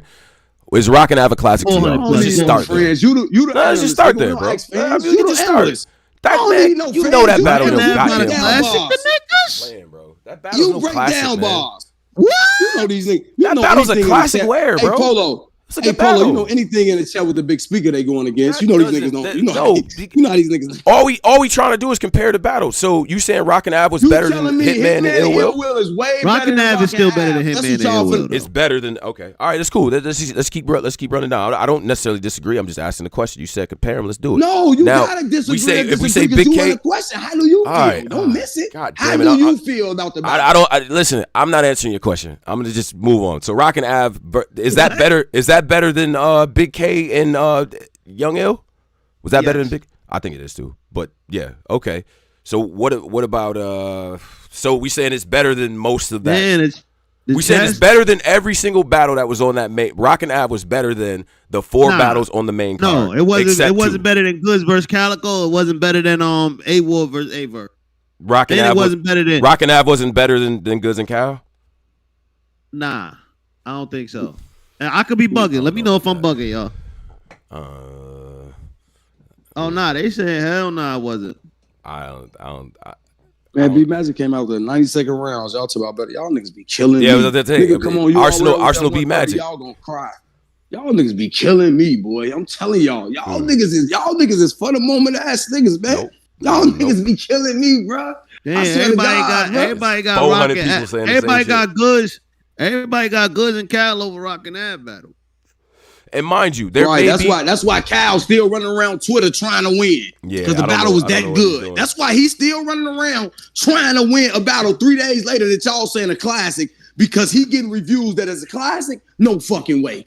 It ain't no way a nigga running around still trying to win a battle that y'all is claiming a classic in this culture right now. How? Tell me this. He's still chasing goods right now. He just tweeted hip hop is real 25 minutes ago. He just tweeted hip hop is real 25 minutes ago about a battle. He said he won. Because he has to address the fake angle controversy, right? What does that have to do with the quality of the battle? What does that have to do with the quality of the battle? He's trying to defend himself against niggas saying it was a fake angle. What the problem? I have never seen a nigga come and have to promo after a classic. Niggas do that shit all the time, bro. No, they do not. Fuck they do, because it's always controversy about who went. Bro, I seen Verb going there with a classic. You know what Verb saying? Hey, on the real, A-War was in that fight we put on. Yeah, battle of the night. Da-da-da. That's all he said. But y'all trying to say Cal Angle was Fugazi, so he defending himself. What's wrong with that? Bro, he went and got a kid with a white man with a black kid. Going up, man. They liking this. Yeah. He went and got a black kid and a white man off Google. Bro, where's a picture with Goods with his father, man? What? How you know is how we. I'm gonna come clean. This angle is more and more trash as we talk about it. Like I personally, like it's like more and more trash. Like that's my whole point. Y'all let Goods steady running around talking about a nigga dead, he white. What the fuck does that even mean? I don't. Yeah, it's like the more he explains it, the whacker this shit is. I'm gonna be honest. Like, what does a nigga daddy being white even mean? G? I don't even know, right? Because we love Drake and J. Cole, and I got homies that's half white. I don't know what that shit meant. Come on, man. This is what I'm trying to tell y'all, but it's classic. That's why I digress. My bad. I stay here too long. I digress. Right. But it's classic. Cola, I love you, bro. Angles is classic. Tell niggas about the spaces, how to sync up and shit like that, man. You know? Listen, niggas already know where I'm at, Tone. I ain't gotta tell them nothing. They know where I'm at. Neil Armstrong speak for itself. Ain't that what you call me? What I gotta tell them? They see the flag already they already see the flag up there waving. What I gotta tell them? All right. Follow Cola. Follow Cola. Hit the spaces. That's where battle rap news is breaking. That's where the activity is. Big shout out to the big speaker. Me and Cola do this all the time. Me, Cola, and Polo. Like this is normal. All right. So don't get crazy. You know what we do up here, man. So what about that the Philly card too? Did we address the riot? Because we missed your soliloquy. Oh yeah, AKA I was. You hated. We got to do the riot over because the whole time I thought we was live. I was man. I had a Stephen A. Smith kind of breakdown. Can I just say before you go? Now I gotta give an apology to the brother A Ward. Right now, A Ward, I'm gonna be real.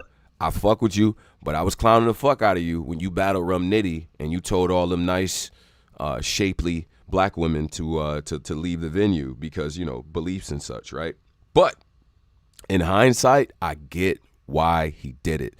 Them bitches don't care about battle rap. The level of talking and kind of the blatant look, you got to go get your tips, but god damn, bruh, like we need we either need a new setup or we need to like figure something out because the level of, and I've been at battle rap events that some talking or whatever shit going on, but I was just like, well damn son, it's taken away from the battle, it's taken away from the shits in my opinion. So KOD, we might want to maybe make some tweaks to that. You know what I'm saying? I think because when we got it might be a dub for KOD, man. It might be a dub. It might be a dub for them. It might be a dub for KOD. Yeah, that like I heard the strippers' asses in the back clapping. Bro, I heard niggas ordering wings. Yo, you could hear niggas ordering wings.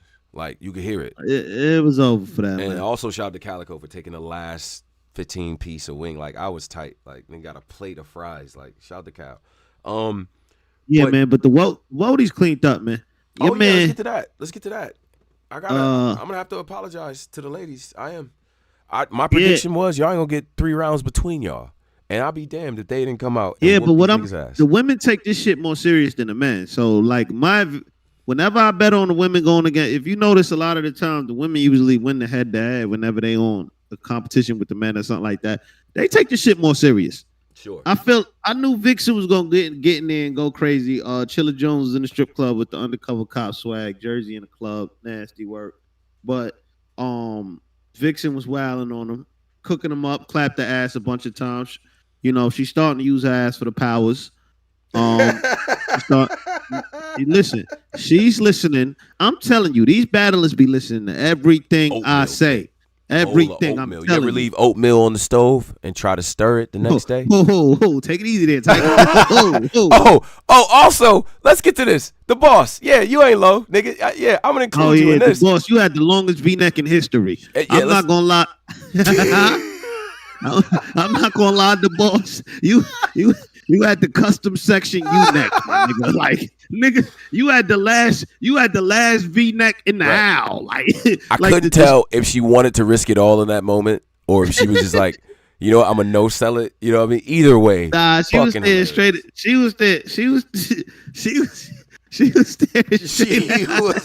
staring straight ahead. Like, oh my God. She stared ahead like she looked like I would look if I was in that, you know, in the front row of that shit. Cause I'm like, I do not need my girl to be, you know what I'm saying? Like, let me just look straight ahead. Like, you know what I'm saying? That's the energy she had with that. You know what I'm saying? But wait, did you see any of the undercard, any of the stuff that happened on that?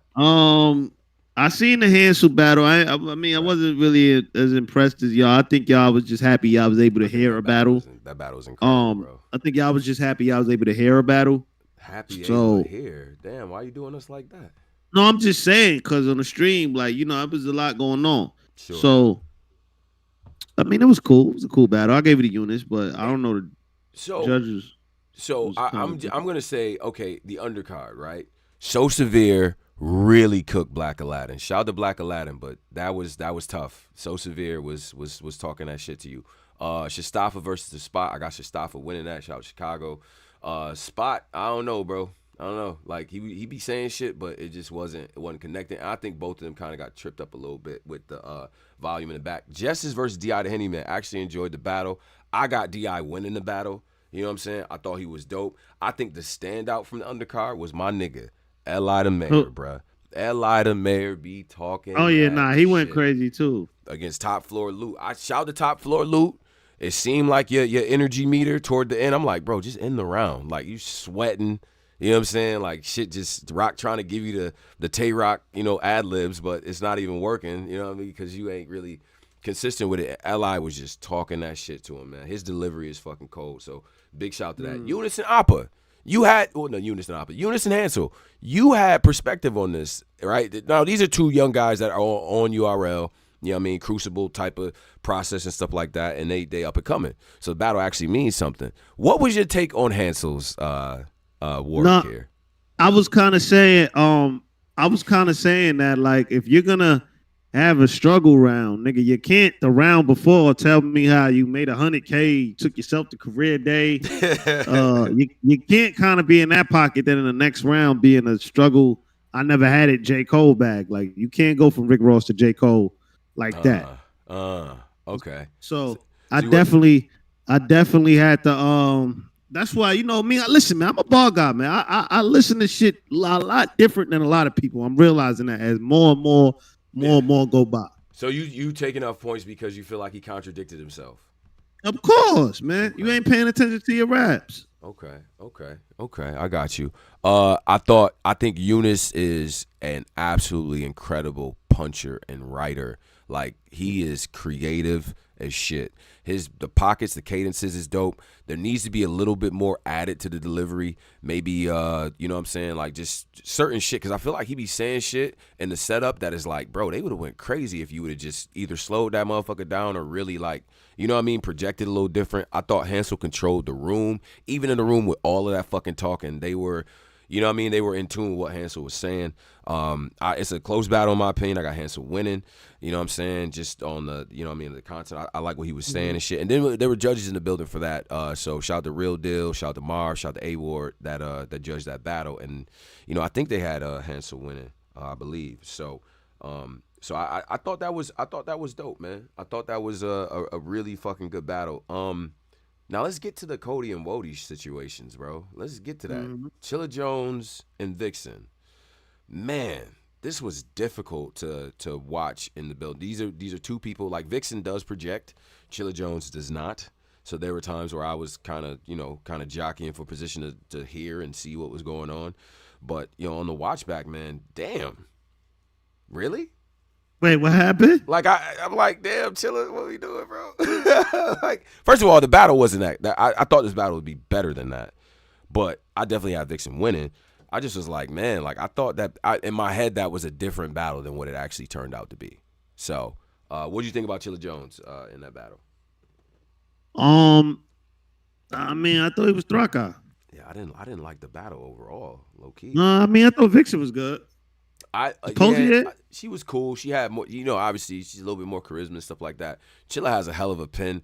I think, again, because they kind of ran out of time, so they had to hit the parking lot. I do think that those WOTY battles in the parking lot of KOD are better battles for real. You know what I'm saying? Just because I thought the bad news went crazy. I thought he gave like probably one of his best performances I've probably seen in a while from. Bad news is fucking cold, bro. Wait, so all right, we get to Coffee Brown versus Gotti. Coffee Brown versus Gotti. Wow. Didn't expect that. He was freestyling, man. He definitely was freestyling for sure. He showed up. He didn't write nothing down. I gave it a Coffee 2-1. 2-1 Coffee Brown. Yeah, 2-1 Coffee Brown for sure. Okay, I respect it. He didn't care about this battle. You could tell probably once the easy battle got announced, he probably went in the tunnel mode for that. Yeah, it kind of seems like he was saving some meter for that battle. You know what I'm saying? Like a lot of meter. Let me you know what I mean? Like let me preserve some energy for this and just get through it. Coffee Brown was not playing with Gotti, bro. She was not fucking playing. Her shit was commanding. At one point, I was like, damn, she might be a little too mad. So if Gotti got one of them rounds where he's just kind of clowning you, this shit might backfire. But man, like Gotti first round was work, and then she took the other two, in my opinion. And so that was definitely a shock for me of the weekend, because I definitely thought that was what that was. Nitty and Jazz, and I know I'm going in reverse order here, but I think Nitty and Jazz was a better battle. Polo, what do you think about that? Because there's some mixed reviews that I've gotten on that battle. I had Jazz winning in the building and stuff like that, but there's a thought that Rum Nitty is so good that you niggas don't appreciate it. Like it's so normal for him to go crazy like that, that it's just like LeBron getting 25, 7, and 7. It's like, all right, that's a regular LeBron night. 25, 7, and 7 is amazing. Like that's a good fucking stat line. So what do you think about that? Did you have Jazz in the battle clear? Yeah, I mean, I thought Jazz kind of won. I thought she got the first round clear. I thought Nitty might have got the second, and then I thought she got the third. So, but I know for the first round for sure she got clear. Okay. Yeah. Yeah, I thought. Jazz was on her shit, bro. Jazz was on her. Them women came in there with a mission, bro. They came in there on a fucking mission. Straight up, bro. I don't know. It looked cool. The ambiance, them having the belts and shit like that in the building was real dope. If I'm Gotti, I would have brought all three on some boxing shit. But I thought the battles was dope, man. I like their performances. The women really showed out on this one.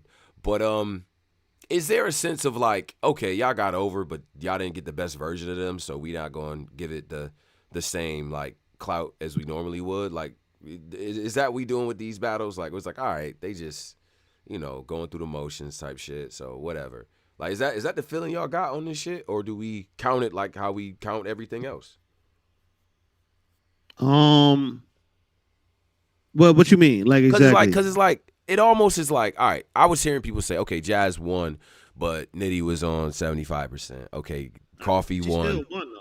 Yeah, Coffee won. A win is a win to me. Yeah. A win is a win to me. I ain't gonna lie. Win is a win to me. I'm gonna come clean, bro. Nitty, Gotti, you know what I mean? Jones, like when we do these end of the year lists, don't get mad when niggas start holding these battles against y'all, bro. Like we counting that shit like it count, bro. Oh yeah, nah, these definitely getting counted. But this definitely looked like he was on the back end for sure. Like he looked fatigued a little bit. Yeah. But he definitely gave like he was on the back end of his scheduled performance type. Right. Jazz was cool, but I ain't gonna lie. I think that setting really affected them a lot, though. Background. It did, man. They had to fight. They had to fight through.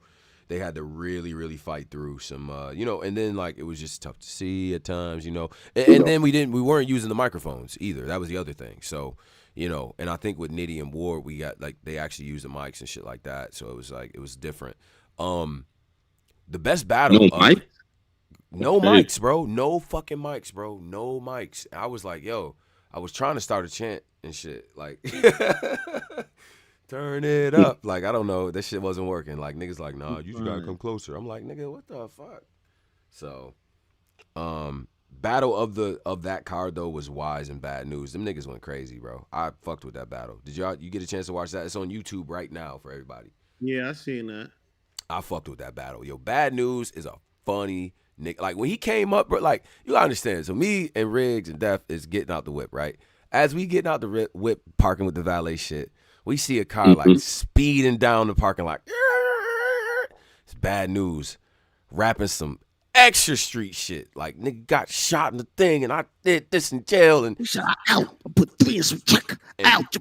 Like, he was wilding up. And News was getting in the zone. He was smoking. He was getting into the white fit and all that. That nigga, yo, his pregame before the battle is ill as fuck. Like, that nigga is just like, the way he came up, he's like, yo, this nigga on some shit. But that battle was dope, bro. And shout out to them because originally that was going to be Riggs versus Wise. He was going to take the Max Out battle and then he, and then do the Riot battle the next day.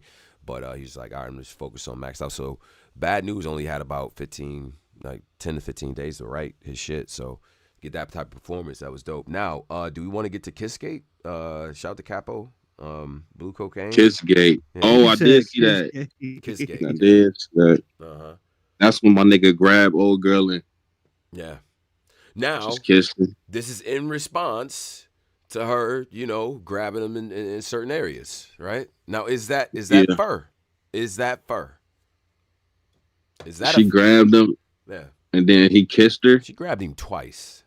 Yeah. And then so in his round he gave her the kiss. Now the face she makes afterward was fucking ridiculous. It's like, yo, shit. She's like, this nigga. Right.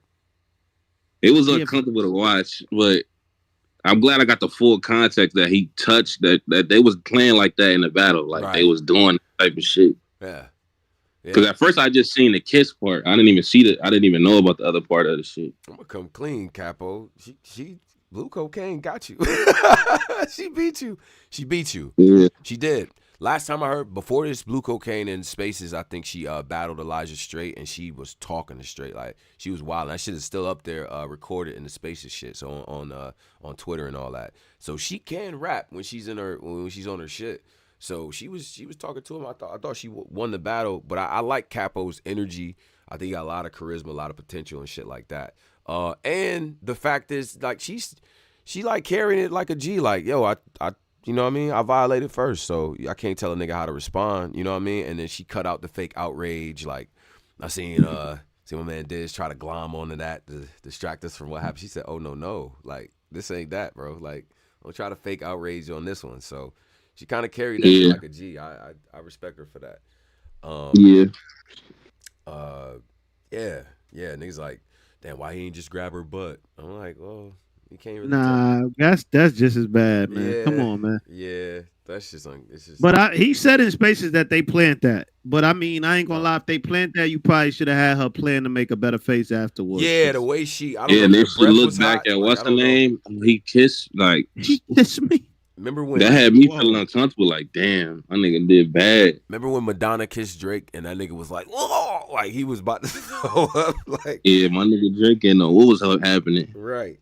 I bet her breath was stank. Like, but it's just like, but I thought like it was some performances on Riot I enjoyed and shit. Like I said, News, Wise, Blue, L.I. the Mayor, and the ladies handled their business. So I respect it. Now, Coffee Brown, is she in the running, like officially, to put her in the conversation for WOTY? Like you got her beating Twerk. You know what? Niggas gonna get mad on the go back, and I blame y'all fans for this because Twerk's third round is a minute long, and Twerk like, yo, should I keep going? No, stop. When you watch that battle over, she won that third round, and I think she might have did enough to get that second round, bro. Like on the rewatch. You gotta beat Snake. I think she beat Snake too.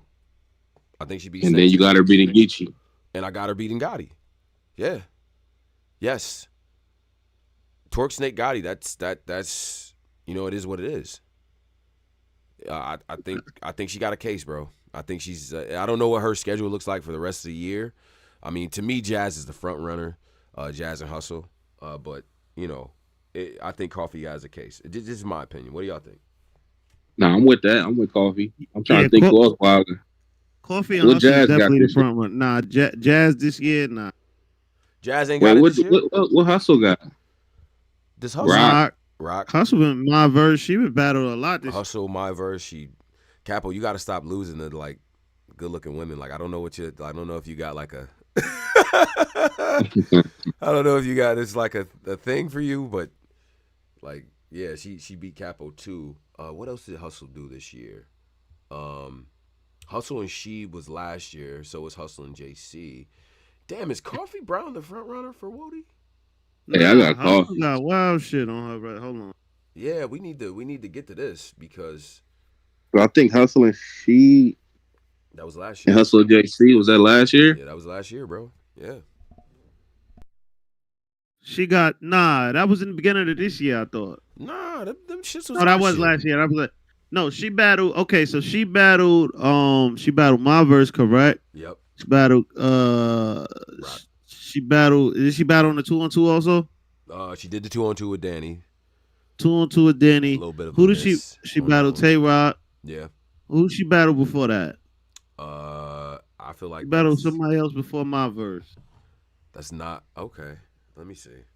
I think that's it. I think that's it too, bro. I think that's it. Nah, it's one more person. Nah, listen, bro. I think Coffee Brown. Shuni? When was Shuni? January? Oh, Shuni was this year, wasn't it? She got on Hitman Holocaust. She got Shuni. She got Shuni, bro. Yeah, that was a nice little victory right there. Shuni, my verse, Rock, Capo versus Snake, Twerk, and Gotti. I think I'm taking Coffee Brown on that one. Yeah. Damn. Wow. Yeah, but Coffee is not, to us she's winning, but to a lot of people she's not really winning these battles. Like a lot of people got Twerk beaten up, and a lot of people what's the other battle? She had Rock and no, not I'm talking about Coffee. Coffee. Oh yeah, Coffee had Snake, Twerk, and Gotti. Okay, so yeah, but a lot of people got her being Snake Eyes, but a lot of people got her losing to Twerk. Yeah, that's a fact. Hustle battled Beretta Blaze as well.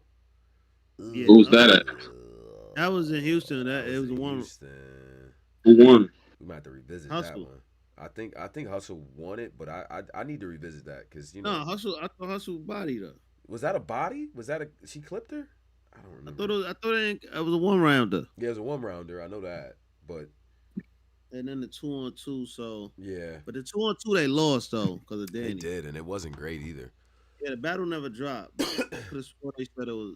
He said the battle never dropped. It's on Verse Tracker right now. Well, they probably don't got the actual drawing on here, so yeah, we gotta see that. But even still, I think Coffee might have, she got a case, right? Now let's pivot to a couple things, right? Like because we just had 3 different cards happen, over the past couple of weeks and things like that. A lot of different battlers and shit. So I guess what we can do is like try to like how does this change shit? Like the last 3 cards, I feel like you got people that like who gained the most XP, right? Like who gained the most from out of these 3 cards, like right? Individual battler or like individual battlers, right? We say maybe a top 3 or top 5 or whatever. Like over these past 3 cards, like who gained the most sort of clout, I guess, off of what they did in these performances? Like I think one of them is definitely Jerry West. I agree. I agree with that. And that nigga, what he need to do now is like change, like don't just be taking any. He need to really like.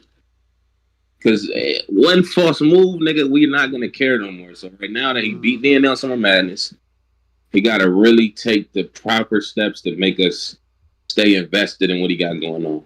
Yeah. Don't let P call and give you fucking such and such. Do the right steps, my nigga. You gotta do this right. You trying to battle Tay-Rock on Homecoming. On Homecoming, I seen that. So. Keep doing the right steps. DNA. Yeah. I feel bad for DNA because he one of them niggas that like he been cooking for years, and as soon as he lose, right, niggas just like DNA. I knew he was gonna lose. Like he one of them type of niggas. So yeah, DNA got to DNA. I feel bad because niggas was cooking him after the Jerry West battle. Yeah, they old niggas. All the DNA haters came back out because we've been quiet for a minute. I'm a part of that clique. We've been super quiet for a minute. Nigga, we back outside. Nigga, DNA, get this shit together, nigga. Clique. Yeah, we back. Nah, it's the DNA hate coalition, and then the Loaded Lux, like, you know, cult of people that are like, they join together like, see, I'm telling y'all niggas, even though DNA been cooking for like 2, I had nothing to hate on him for. Now he cooked. He cooked for like 2 years, but he lost his battle. Oh, but anyway, Jerry West. Who else? XP. Is Ace Hameen in that group of people who did himself? I'm gonna throw Ace in there. Okay. I don't have him winning that battle, but I think he proved himself on the stage. Right. Who else got some XP? Who else got some XP? I think Magic. He earned a lot of, like, because immediately after that battle, people were forced to be like, you know what? Damn, this nigga Magic kind of been cooking lately. You know what I'm saying? Yeah, Magic got some XP. Yeah. I think that's 3. Coffee Brown. 4. Coffee Brown. And then I'm look, objectively, and you guys can make fun of me for this. I don't care, right? My nigga Riggs, RB debut, went crazy. One of the best performers of the night, in my opinion. You're not right. Slide the Riggs though, but don't try to. He gained a lot of XP in that. You're doing that for like. I get here. He did. He gained a lot of XP. He did. I'm gonna let it go through Custom. Yeah. Let it go through Custom. You're a good manager. They don't. Yeah, that's all. Bro, they hate this. Like, my bad, y'all. You know what? I'm not gonna. I think Young Ill did himself some favors. Right? He did himself some favors because we didn't know what he was going to be, and then, you know, into the... He did okay. I'm not mad at him. Yeah, he did okay. I think he won the fucking battle, though. So that's why I'm like, yeah, bro. Like, Young Ill benefits a lot off of, like, I'm back, y'all. Like, that's what I think Young Ill benefit off of. Like, right. Salute to that brother. He gonna do it. He gonna do it. All you got to do is leave for a year and come back. Y'all gonna have him win in the next battle. So he's doing what he's been doing for years. Sure. Let's play hypothetical next matchup game. All right, next matchup for Young Ill. Who are some of the people that you want to see Young Ill battle? Right, because like the brother said, we ain't doing this return every time. Like, no, nigga, you're here, right? So you're back on the court. Who do y'all want to see Young Ill battle? Tay-Rock got to complete the St. Louis 4. Ooh. Right. So I think Rock got to beat on his head a little bit, get him out of there, get Ill out of there. Hey, remember they had a feud. Remember they had a feud like a little bit. So I would like to see him and Rock because Rock need that last St. Louis piece. Right. Okay, I can dig that. I like Tay-Rock, Young Ill. Yeah. Okay. What's next for Ill Will? Ill Will, he did all the freestylers. He got Arsenal. Right.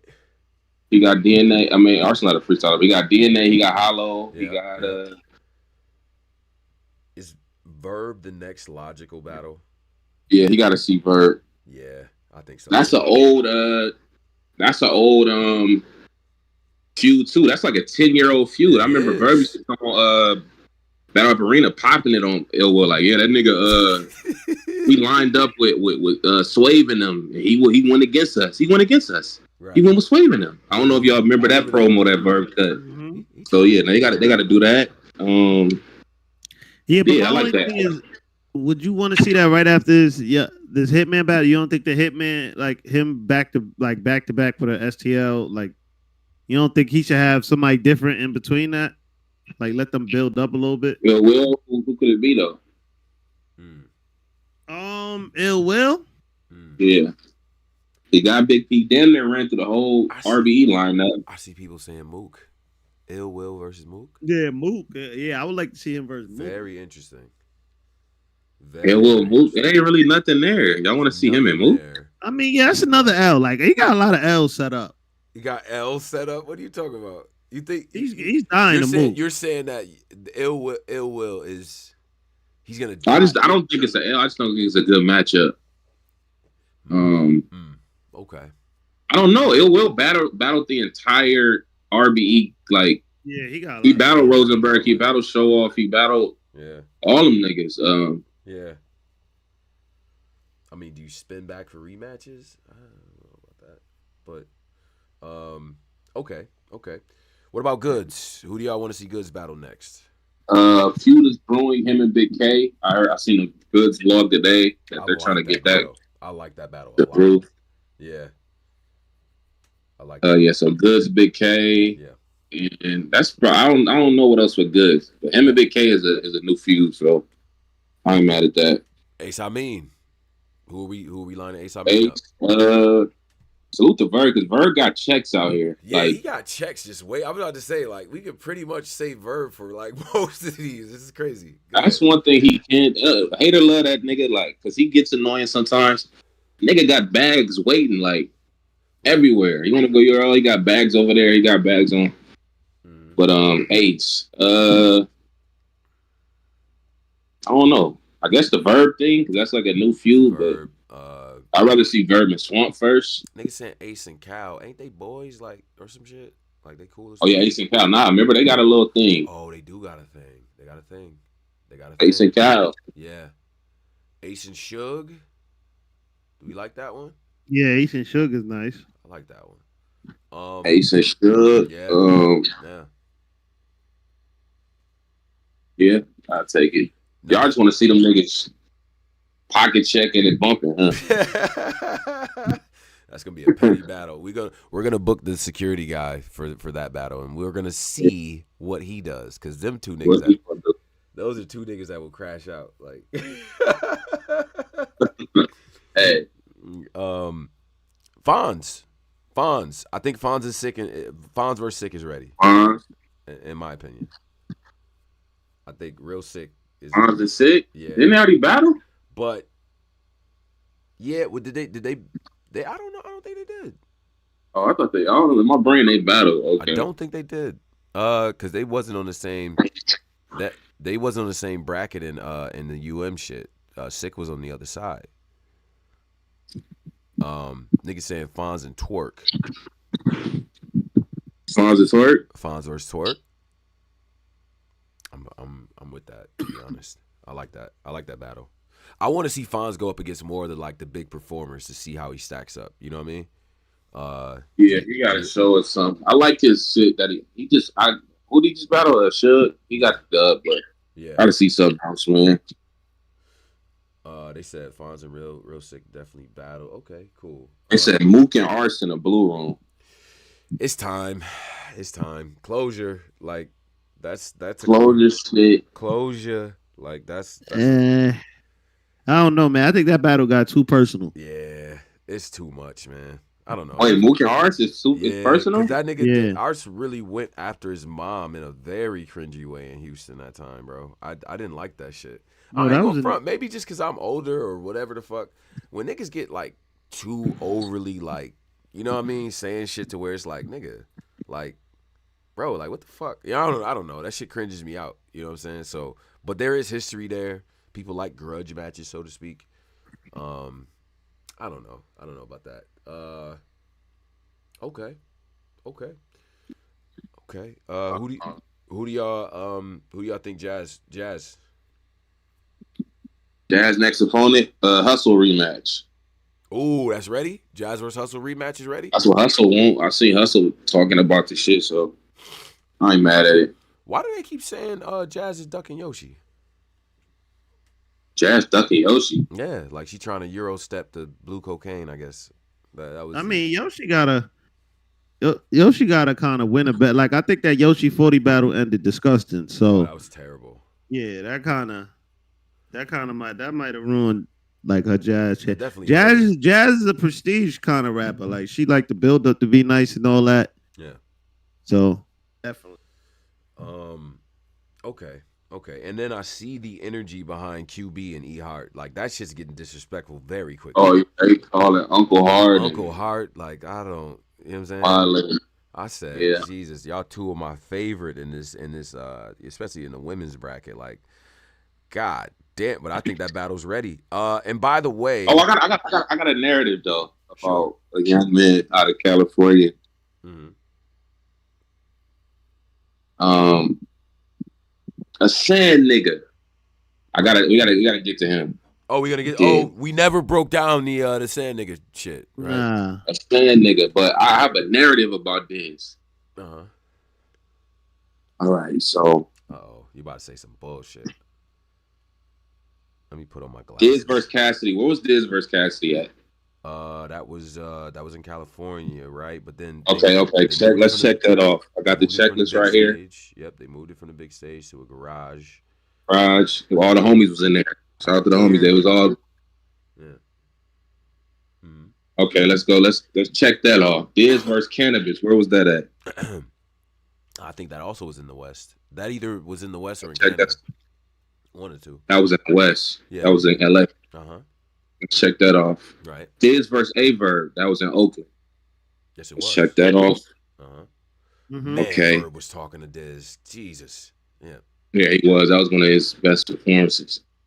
Diz versus Danny Myers. That was in Oakland. That's in California too. That's in California. Yeah. Diz versus Tay-Rock. Where was that? That was in LA. Traffic. Let's check that off. Check that off. I don't like what's happening. Let's go. Where do we want to go? Who do you want to like? Just say somebody. Right. That Diz battle. Yeah, just give a name. Cortez. That was in LA. Small room. That was like a little bitty small thing in LA. Key shoes. Cortez. Whooping that nigga ass. Diz versus Mav Hoffa, LA. Yeah, Cortez beat the shit out of that nigga. Diz versus Sway was in. So this is what I want to put. I know these battles were. I know Diz versus Hollow was the one round. Was when they hit him through Boston, and I know him versus Sway was in New York. He beat the shit out of Sway. Right. And him and Rex, which was a terrible battle. Horrible. What are you getting at here? What's up? Him versus what's the nigga that's like a Russian Drake? That nigga was like, oh my god, that was in LA too. What's the nigga that's not Russian Drake, man? Oxymoron. That was in LA. Nigga beat him too.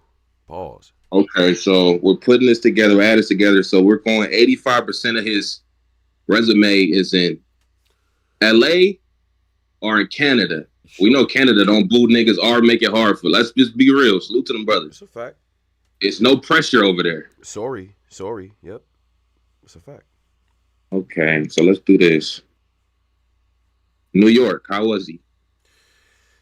I mean, that was the Swave situation, and then when he was on a big stage in New York, how did he do? Against Rex, it wasn't great. It was ass. Okay. Let's do this. Singing. Total Slaughter stage. How you do? Singing and no, I think he had a big stage battle on Total Slaughter. I think with like this too. That nigga was sliding in that little singing part. Let's go, Diz. He was. It was at first sight. Did he do the Bonner Jones? I know. Right. I was like, Diz, talk that shit, nigga. Fuck you mean? Okay, so now we bring him to Houston, Texas. Sure. We figured out like, yo, all you do is battle in LA, but with the homies, and niggas is not gonna boo you because niggas, you might do something to niggas because you're crazy. Right. We know this. Right. Now you in Houston. Yeah. It's the homies is here, but it's more black people here than the homies. Salute to the niggas. Shout out to the. It's big. It's a big stage. Mm-hmm. A lot of that shit you pull over them other places that don't in LA actually it don't work. So when he was doing his post game and looking frustrated, he seemed like a rookie. Yo, it's fucking cameras here. It's big speakers here. I don't know what to do. It's like a concert. Well, everybody's been doing this, Diz. Where have you been? Yeah. All these niggas have been through this. Wow. This is a part of it. This is a part of it. He's never went through his shit. So that's why he was so flustered. He didn't even know what to really do because he hasn't been through this much. That's like the scrutiny that Diz going through. That's common scrutiny for URL battlers on stage. Regular, Diz. Like, that's regular work right there. But that's why they call URL the big leagues, because the pressure you get over there, you don't get nowhere else. Right. And look, in battle rap, see, and we talk about Diz's career, right? He's done a lot. He's been a part of a lot of significant shit. But you talking about the type of shout out to Ice. I forgot Diz Geechee was in LA, but Geechee got him because it was like, nigga, I'm here too. Nigga, we in here, nutty. Like, it's Compton niggas in here with this shit, so you can't do that Diz shit. Yeah. Like he did that battle versus Geechee. He was like super friendly comedian Dizaster. I've never seen that Dizaster. I'm saying. Now but Pose, we talking about, okay, so he hasn't typically been in these high pressure situations. I mean, not to say that none of the battles had no intensity, but to your point, not saying the URL level, like a battle battling Oxy is like, that's high pressure at the end of the day. That is his fan base is crazy, but the crowd not gonna boo nothing. Like, our crowds is reckless. Like, sure, nigga, you say something crazy, you might get booed. They crowds might like, I'll just be quiet. Good job. Yeah. How our shit is, so it's just different. But we're gonna say, okay, he hasn't been exposed to that type of pressure, especially in the post game and stuff like that. But in the meantime, as well, to add on to that point, battle rap changed so much. And what I saw with Diz was a guy who's like almost out of a fucking time capsule, and he's like, yo, like, you know what I'm saying? It's like the shit I'm doing isn't working. You know what I'm saying? I'm coming off cringy. And he just totally wasn't expecting that. So crowd boos him. Yo, y'all want to hear this shit or not? No, fuck you. That doesn't like that type of style of like, yo, fuck y'all, I'm gonna say what I want type of shit. Like, that's just not gonna, that ain't gonna hit. That's not gonna hit, bro. Right. Especially in certain places. Like, I like when Diz does like, I'm gonna say what I want type of attitude. But in this era, especially if they feel like you're not saying nothing or you're not hitting niggas with shit, and Sick was so strategic in that battle. The Sand nigga comment, Pose. He was super strategic. I was like, damn. Yeah, when he broke that shit down, he was like, I knew if I go first, he's gonna have to try to meet me every time, right? Like he has to try to be at that same level every time. So he's like, yo, I don't think he can be at that level, right? I don't think he can be at that level that I'm at and shit. So, and then the Sand nigga thing, right? As Sick said, the reason why the Sand nigga shit was cringy is because, number one, why are you saying nigga? Number two, you did the whole, oh man, you guys aren't going to like me after this. I said this. And I guarantee when I say this bar, you're not going to like it. Yeah, I said it. Yeah, I said it. Get to it. Yeah, I said it. And they did exactly what you thought. So like, now, first of all, like, this is another thing. Damn, I hate doing this fucking black people shit. Bro, we don't want to hear no sobs. Like, nigga, we, like, do you know, I can't even, like, we don't want to hear that from you, nigga. Yeah, you got to read the rules. You know, we got to go to on a daily basis. I don't care. I honestly don't care that they called you a Sand nigga at what's the name. I've been through worse, so don't even give us a pity. Right. Beat real Sick. I don't want to hear a pity third round. Just beat this nigga. Beat Sick. Yeah. We don't want to hear that shit. And then that's I want to give y'all my story because this is how I relate to y'all. I'm going through trauma too. No, we don't want to hear I'm pretty sure you do. That's why we all here. We all share this same shit. Right. We all feel like this. Nigga, we don't care about that. Go ahead and rap with this nigga, man. You are, and again, read the room. You're in the deep South talking to a crowd of about 98% black people, and you want us to feel bad?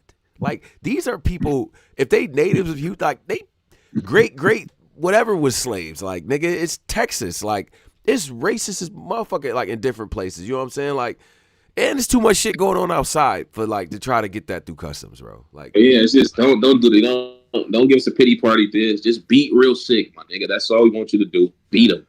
Yeah. That nigga tried to give us a side. I'm gonna tell you guys what happened when I was 13. Right. I met a honky white boy that called me a Sand nigga. Yeah, I said it.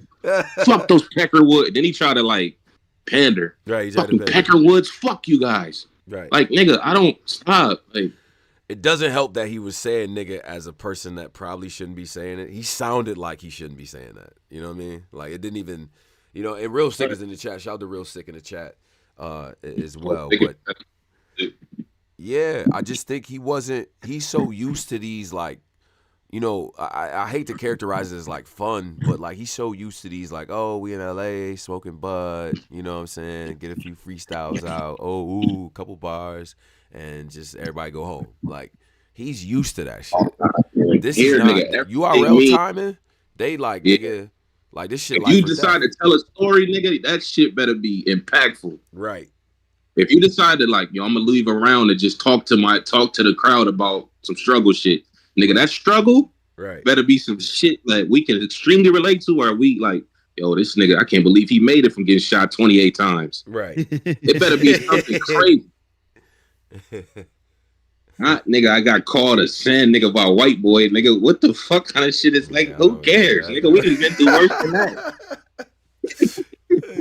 And then compare and contrast what Sick was saying, right? Because Sick is, he grew up around black people, but he just, as he said in our interview, he's like, that's not a part of my language. When people around me and they just feel comfortable. I've seen interviews. You seen that shit, Pose? He was talking that shit. He was like, bro, you are a guest in this culture, and if you've been exposed to racism and you not black, why would you want to say nigga? Why? It's not even a part of our shit. You know what I'm saying? So it's just like the way Sick broke that shit down was so masterful, bro. It's like, bro, like we're guests in this culture. Yeah, we love hip hop just like everybody else, but let's not, you know what I'm saying? Like this is black culture. This is what I grew up on. He talked about his influence, the Coogee raps and the, the Tretches and Redmans and so on and so forth. It's like I would never disrespect them by doing that. You feel what I'm saying? And I feel him. Because I'll be like, yo, whenever we run across racist people that's in the hip hop, it's like, nigga, what were you listening to? When you listen to Ice Cube, what did you take away? You listen to, and then the fucked up thing is, a lot of the racist motherfuckers that enjoy hip hop, they like the most conscious shit. So it's like, nigga, you love Dead Prez. What the fuck was you listening to? Like, they you know what I mean? Like, you love Immortal Technique. What was you listening to? What would make you think that they would be okay with you saying that shit?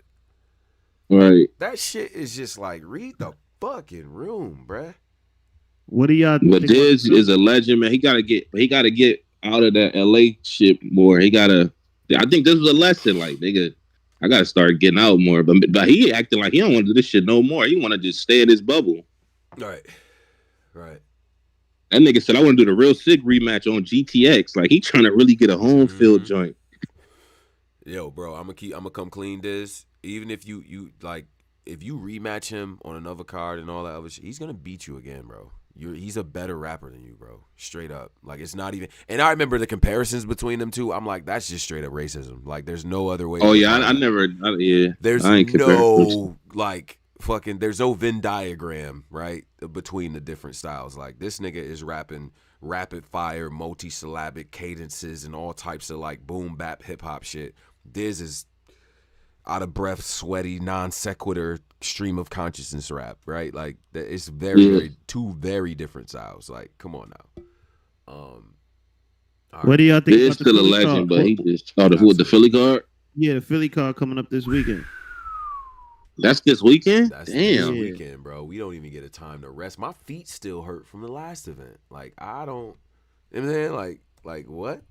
So, Philly versus New York card is this weekend, and things like that. And a lot of the brothers that was just on the, that was around this weekend is also a part of this shit. You know what I'm saying? So let's get to that card and everything. So here's what we got: New York versus Philly, Hollow Man versus Head Ice. I fucking love that battle. K Walker versus Show Off, Kaboom versus Gwitty, Reed Dollars versus P, Rosenberg Raw versus Mike P. Now, a little bit of time to sit down and analyze this. I do think New York should be able to take this victory. I do think New York should be able to take this, because I'm saying now P Reed Dollars is gonna be interesting. P and Reed, yeah, he's fire. And Reed, I'm gonna come clean, Reed. Niggas, it's a couple knots upside you your head. owe us one off of that pass. Kind of beat the dog. Like, Reed owe us one. Boy, yeah, that was bad. Reed owe us a win, dog. You know what I'm saying? So, like, bro, I got Reed winning that. Nah, OP, he but ain't he owes us that. Right. Gwitty Kaboom. Now, Gwitty, naming albums, right? Snasty, Slangwich, all that, right? Kaboom is not playing with you, bro. I don't know what he, like, because, because Gwitty's a promoter as well. This in Philly? Yeah, isn't it? I got Kaboom badly. Like, bro, you're going to have some issues in there. You're going to have some issues in there with Boom, bro. I got Gwitty. Got paper? That's going to be a tough battle. Yeah. Kaboom is not ass, Kaboom bro. don't be winning like that, man. Exactly. Who got the Philly niggas don't. Them old Philly niggas, man, they don't be winning like that, man. Come on, man. Over here, man. Get these niggas some cane, man. I definitely got as far as the battles that I'm watching to see just the the shits, right? Show Off versus K Walker. Show Off. Go off. You gotta get this, man. You need this one, sir. In my opinion. Man. And K Walker is fucking nice, bro. He's nice. He's gonna know exactly what to do up there, bro. Like he is. And I think lyrically, I would say, bro, it's right there. Walker is just as lyrical as Show. Show's delivery is really good, but he has a habit of losing you. And Philly is a listening crowd, but once you lose Philly, them niggas just like, all right, bro, let the ball get through the round, like we good. You know what I'm saying? Man, listen, I got Show Off, man. K Walker get in there with that Common style, that Black Thought Root style. That's cool. They're gonna be gassing that shit. That's cool, but he being there with that style, and Show Off just gonna be wild on that New York style, aggressive style, man. We might lose this one, but I think Show Off will fill us off. Now, that Mike P. Rosenberg Raw. Yeah. I got Rosenberg. It's in Philly? It's in Philly, man. It's in Philly. Man, I got Mike P, man. Rosenberg is too distracted. This nigga is hosting Faceoff. This nigga done turned into a full-time blogger. This nigga is blogging in the white man voice. Right. I got Mike P clear. He's too focused on everything else. He's too focused on everything else, man. I got Mike P clear. Streaming Call of Duty right now. Yeah, but Mike P is streaming Call of Duty respectfully to like 100 people watching. Rosenberg, that's not really a lot of pressure. Rosenberg kind of is. I just watched him on pay-per-view. He's got a podcast with Easy. Then he's dropping blogs every second. So Rosenberg's a little bit more busy than Mike P right now, respectfully. I think that Rosenberg. Okay, so if we talk about Rosenberg, right?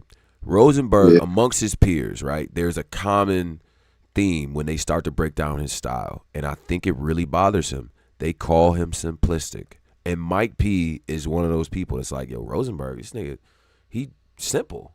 Like, you know what I'm saying? Like, he kind of gets called out as that, and that narrative bothers him a lot, bro. I think Rosenberg's gonna battle like he got something to prove, but Mike P is also in that bag as well because, look, you say what you want about the previous, situations, Geechee called him a bitch and all this other shit, but Mike P actually hasn't been terrible in these his recent battles and shit. He actually been decent.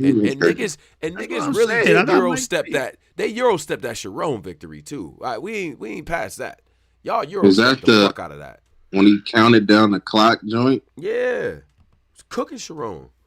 Like, he beat Sharon. I got Mike P, man. I think Rosenberg got too much going on. I got Mike P. I got Frozy though, man. That's Philly. He's straight to the point. Right. See, but this is a new era. This era don't give a damn if it's in your backyard. What matters is them people in the chat and live, because there's always more people watching than it is in the building. So that's a fact. This is a new era. And Philly is even though it's Philly versus New York, right? And I'm glad it's actually in Philly because the Philly crowd, man, it may be a little bit of home court ExxonMobil going on. Okay, you start off, you know what I mean? But as the battle goes on, like Philly niggas judge battles, bro. They really will break some shit down. Now the ball was saying this and then, but this shit, they do the same shit as you, Polo. How the nigga gonna be talking about this shit, improvement and this and that, but then he talking street shit here. Like believability in Philadelphia when it comes to hip hop and battle rap, believability is king. Straight up. They got a high believability reader over there. If they don't fucking believe you, it's a wrap. They're gonna talk through your shit. Like, they not gonna respect it, bro. And these niggas really break down battles. So it may be a situation even to where I've even seen motherfuckers at home get more reaction, and then we leave the building. Niggas like, yo, bro, I think the boy got beat. You know what I'm saying? Like, we was cheering for him, but the nigga lost. You know what I'm saying? So they keep it that real. So I actually expect a fair, you know what I mean, fair judgment, fair assessment of you know what I mean, of what's going on and shit. So shout out to that. Man, why Easy ain't go get Hattie? Like, you gotta dig up these niggas. Yeah. I wanna hear Hattie battle one of these niggas, man. Joey Jihad on this card would have made the cipher complete. I'm glad about Hollow Man coming back, and I'm sure either both of them or one of them is gonna flip that PC flow, and I'm gonna be Hollow Man center. I might tear up. You gotta understand when he did that shit. Like, this was the era where you had to find that content. Like, niggas, you had to find it. You would be at the basketball court. You like, yo, you ever heard of Hollow Man? You like, yo, who is that? Oh man, this nigga had a PC tattoo and he was going crazy with. And I remember saying to myself, like, I gotta see this shit. And then when I finally did, I'm like, yo, what the fuck? What? Like, bruh. I found at my mama's house. I found a 2-wall from the street Jersey versus Philly DVD from like 05. Yeah. Nigga, why I sit there and watch the whole DVD? Because I just wanted to, like, let me see what this shit is. Why I sit there and watch the whole, Hattie was on there. Right. Nigga, who was on there? Kaboom. Yeah. Some other miscellaneous Jersey niggas. D Jones. It was a lot of niggas on there. I'm like, I sat there and watched the whole shit. Yeah. Yeah, that little era was fucking great, man. Them niggas was battling like rent was due, man. So it's just like bad. It's different. But I think they're gonna have a lot of respect for like Ice and shit like that with Hollow Man and all that. It'd be good to get an NH or, you know, Hattie on here, shit like that. I think that'd be dope. So shout out to that. Other things, other takeaways. I mean, we covered a lot here just now. So, you know what I mean? Shout out to all of y'all. Almost 400 in the live. I think we peaked around 400 and stuff like that. So definitely appreciate y'all. Appreciate all the commentary and all the people sharing the stuff that we doing.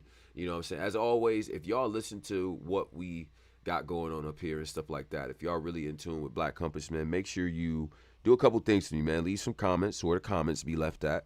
And, you know, hit the like button and share the stream. You know what I'm saying? Definitely a big salute to y'all, you know, and I want to say this too. Shout out to the people that stayed solid with niggas. You know what I'm saying? I never really revisited it with y'all. I don't want to like make it like a thing and shit. You know what I'm saying? Because it was dark for a little bit for the Compass. So, you know what I mean? Shout out to everybody that stays solid, still fuck with us, still know what time it is and stuff like that. And also I want to shout out Atlanta, man. They showed a nigga a lot of love, bro. I ain't gonna cap, man. Sometimes when you go to these events and shit, it's like, you know, you don't know what to expect. You don't know if people are gonna like, yo, like, fuck that nigga, like whatever. But I get so much love when I'm outside, man.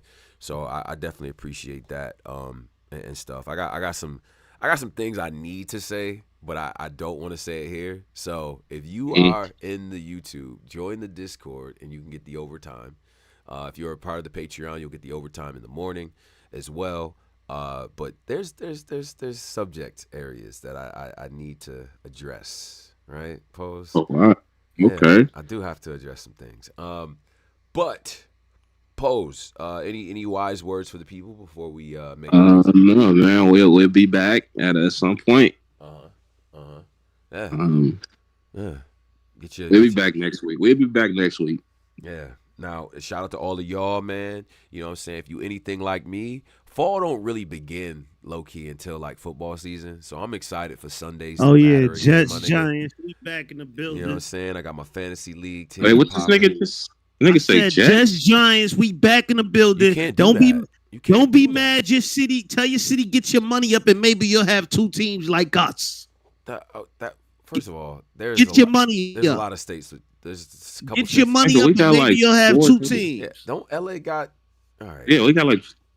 No, but bro, no. Get your money up, this man. Jets, Giants. LA, y'all don't got no historic teams. Y'all got a bunch of teams that just came in, created their way, man. That just bought their resume. No historic teams.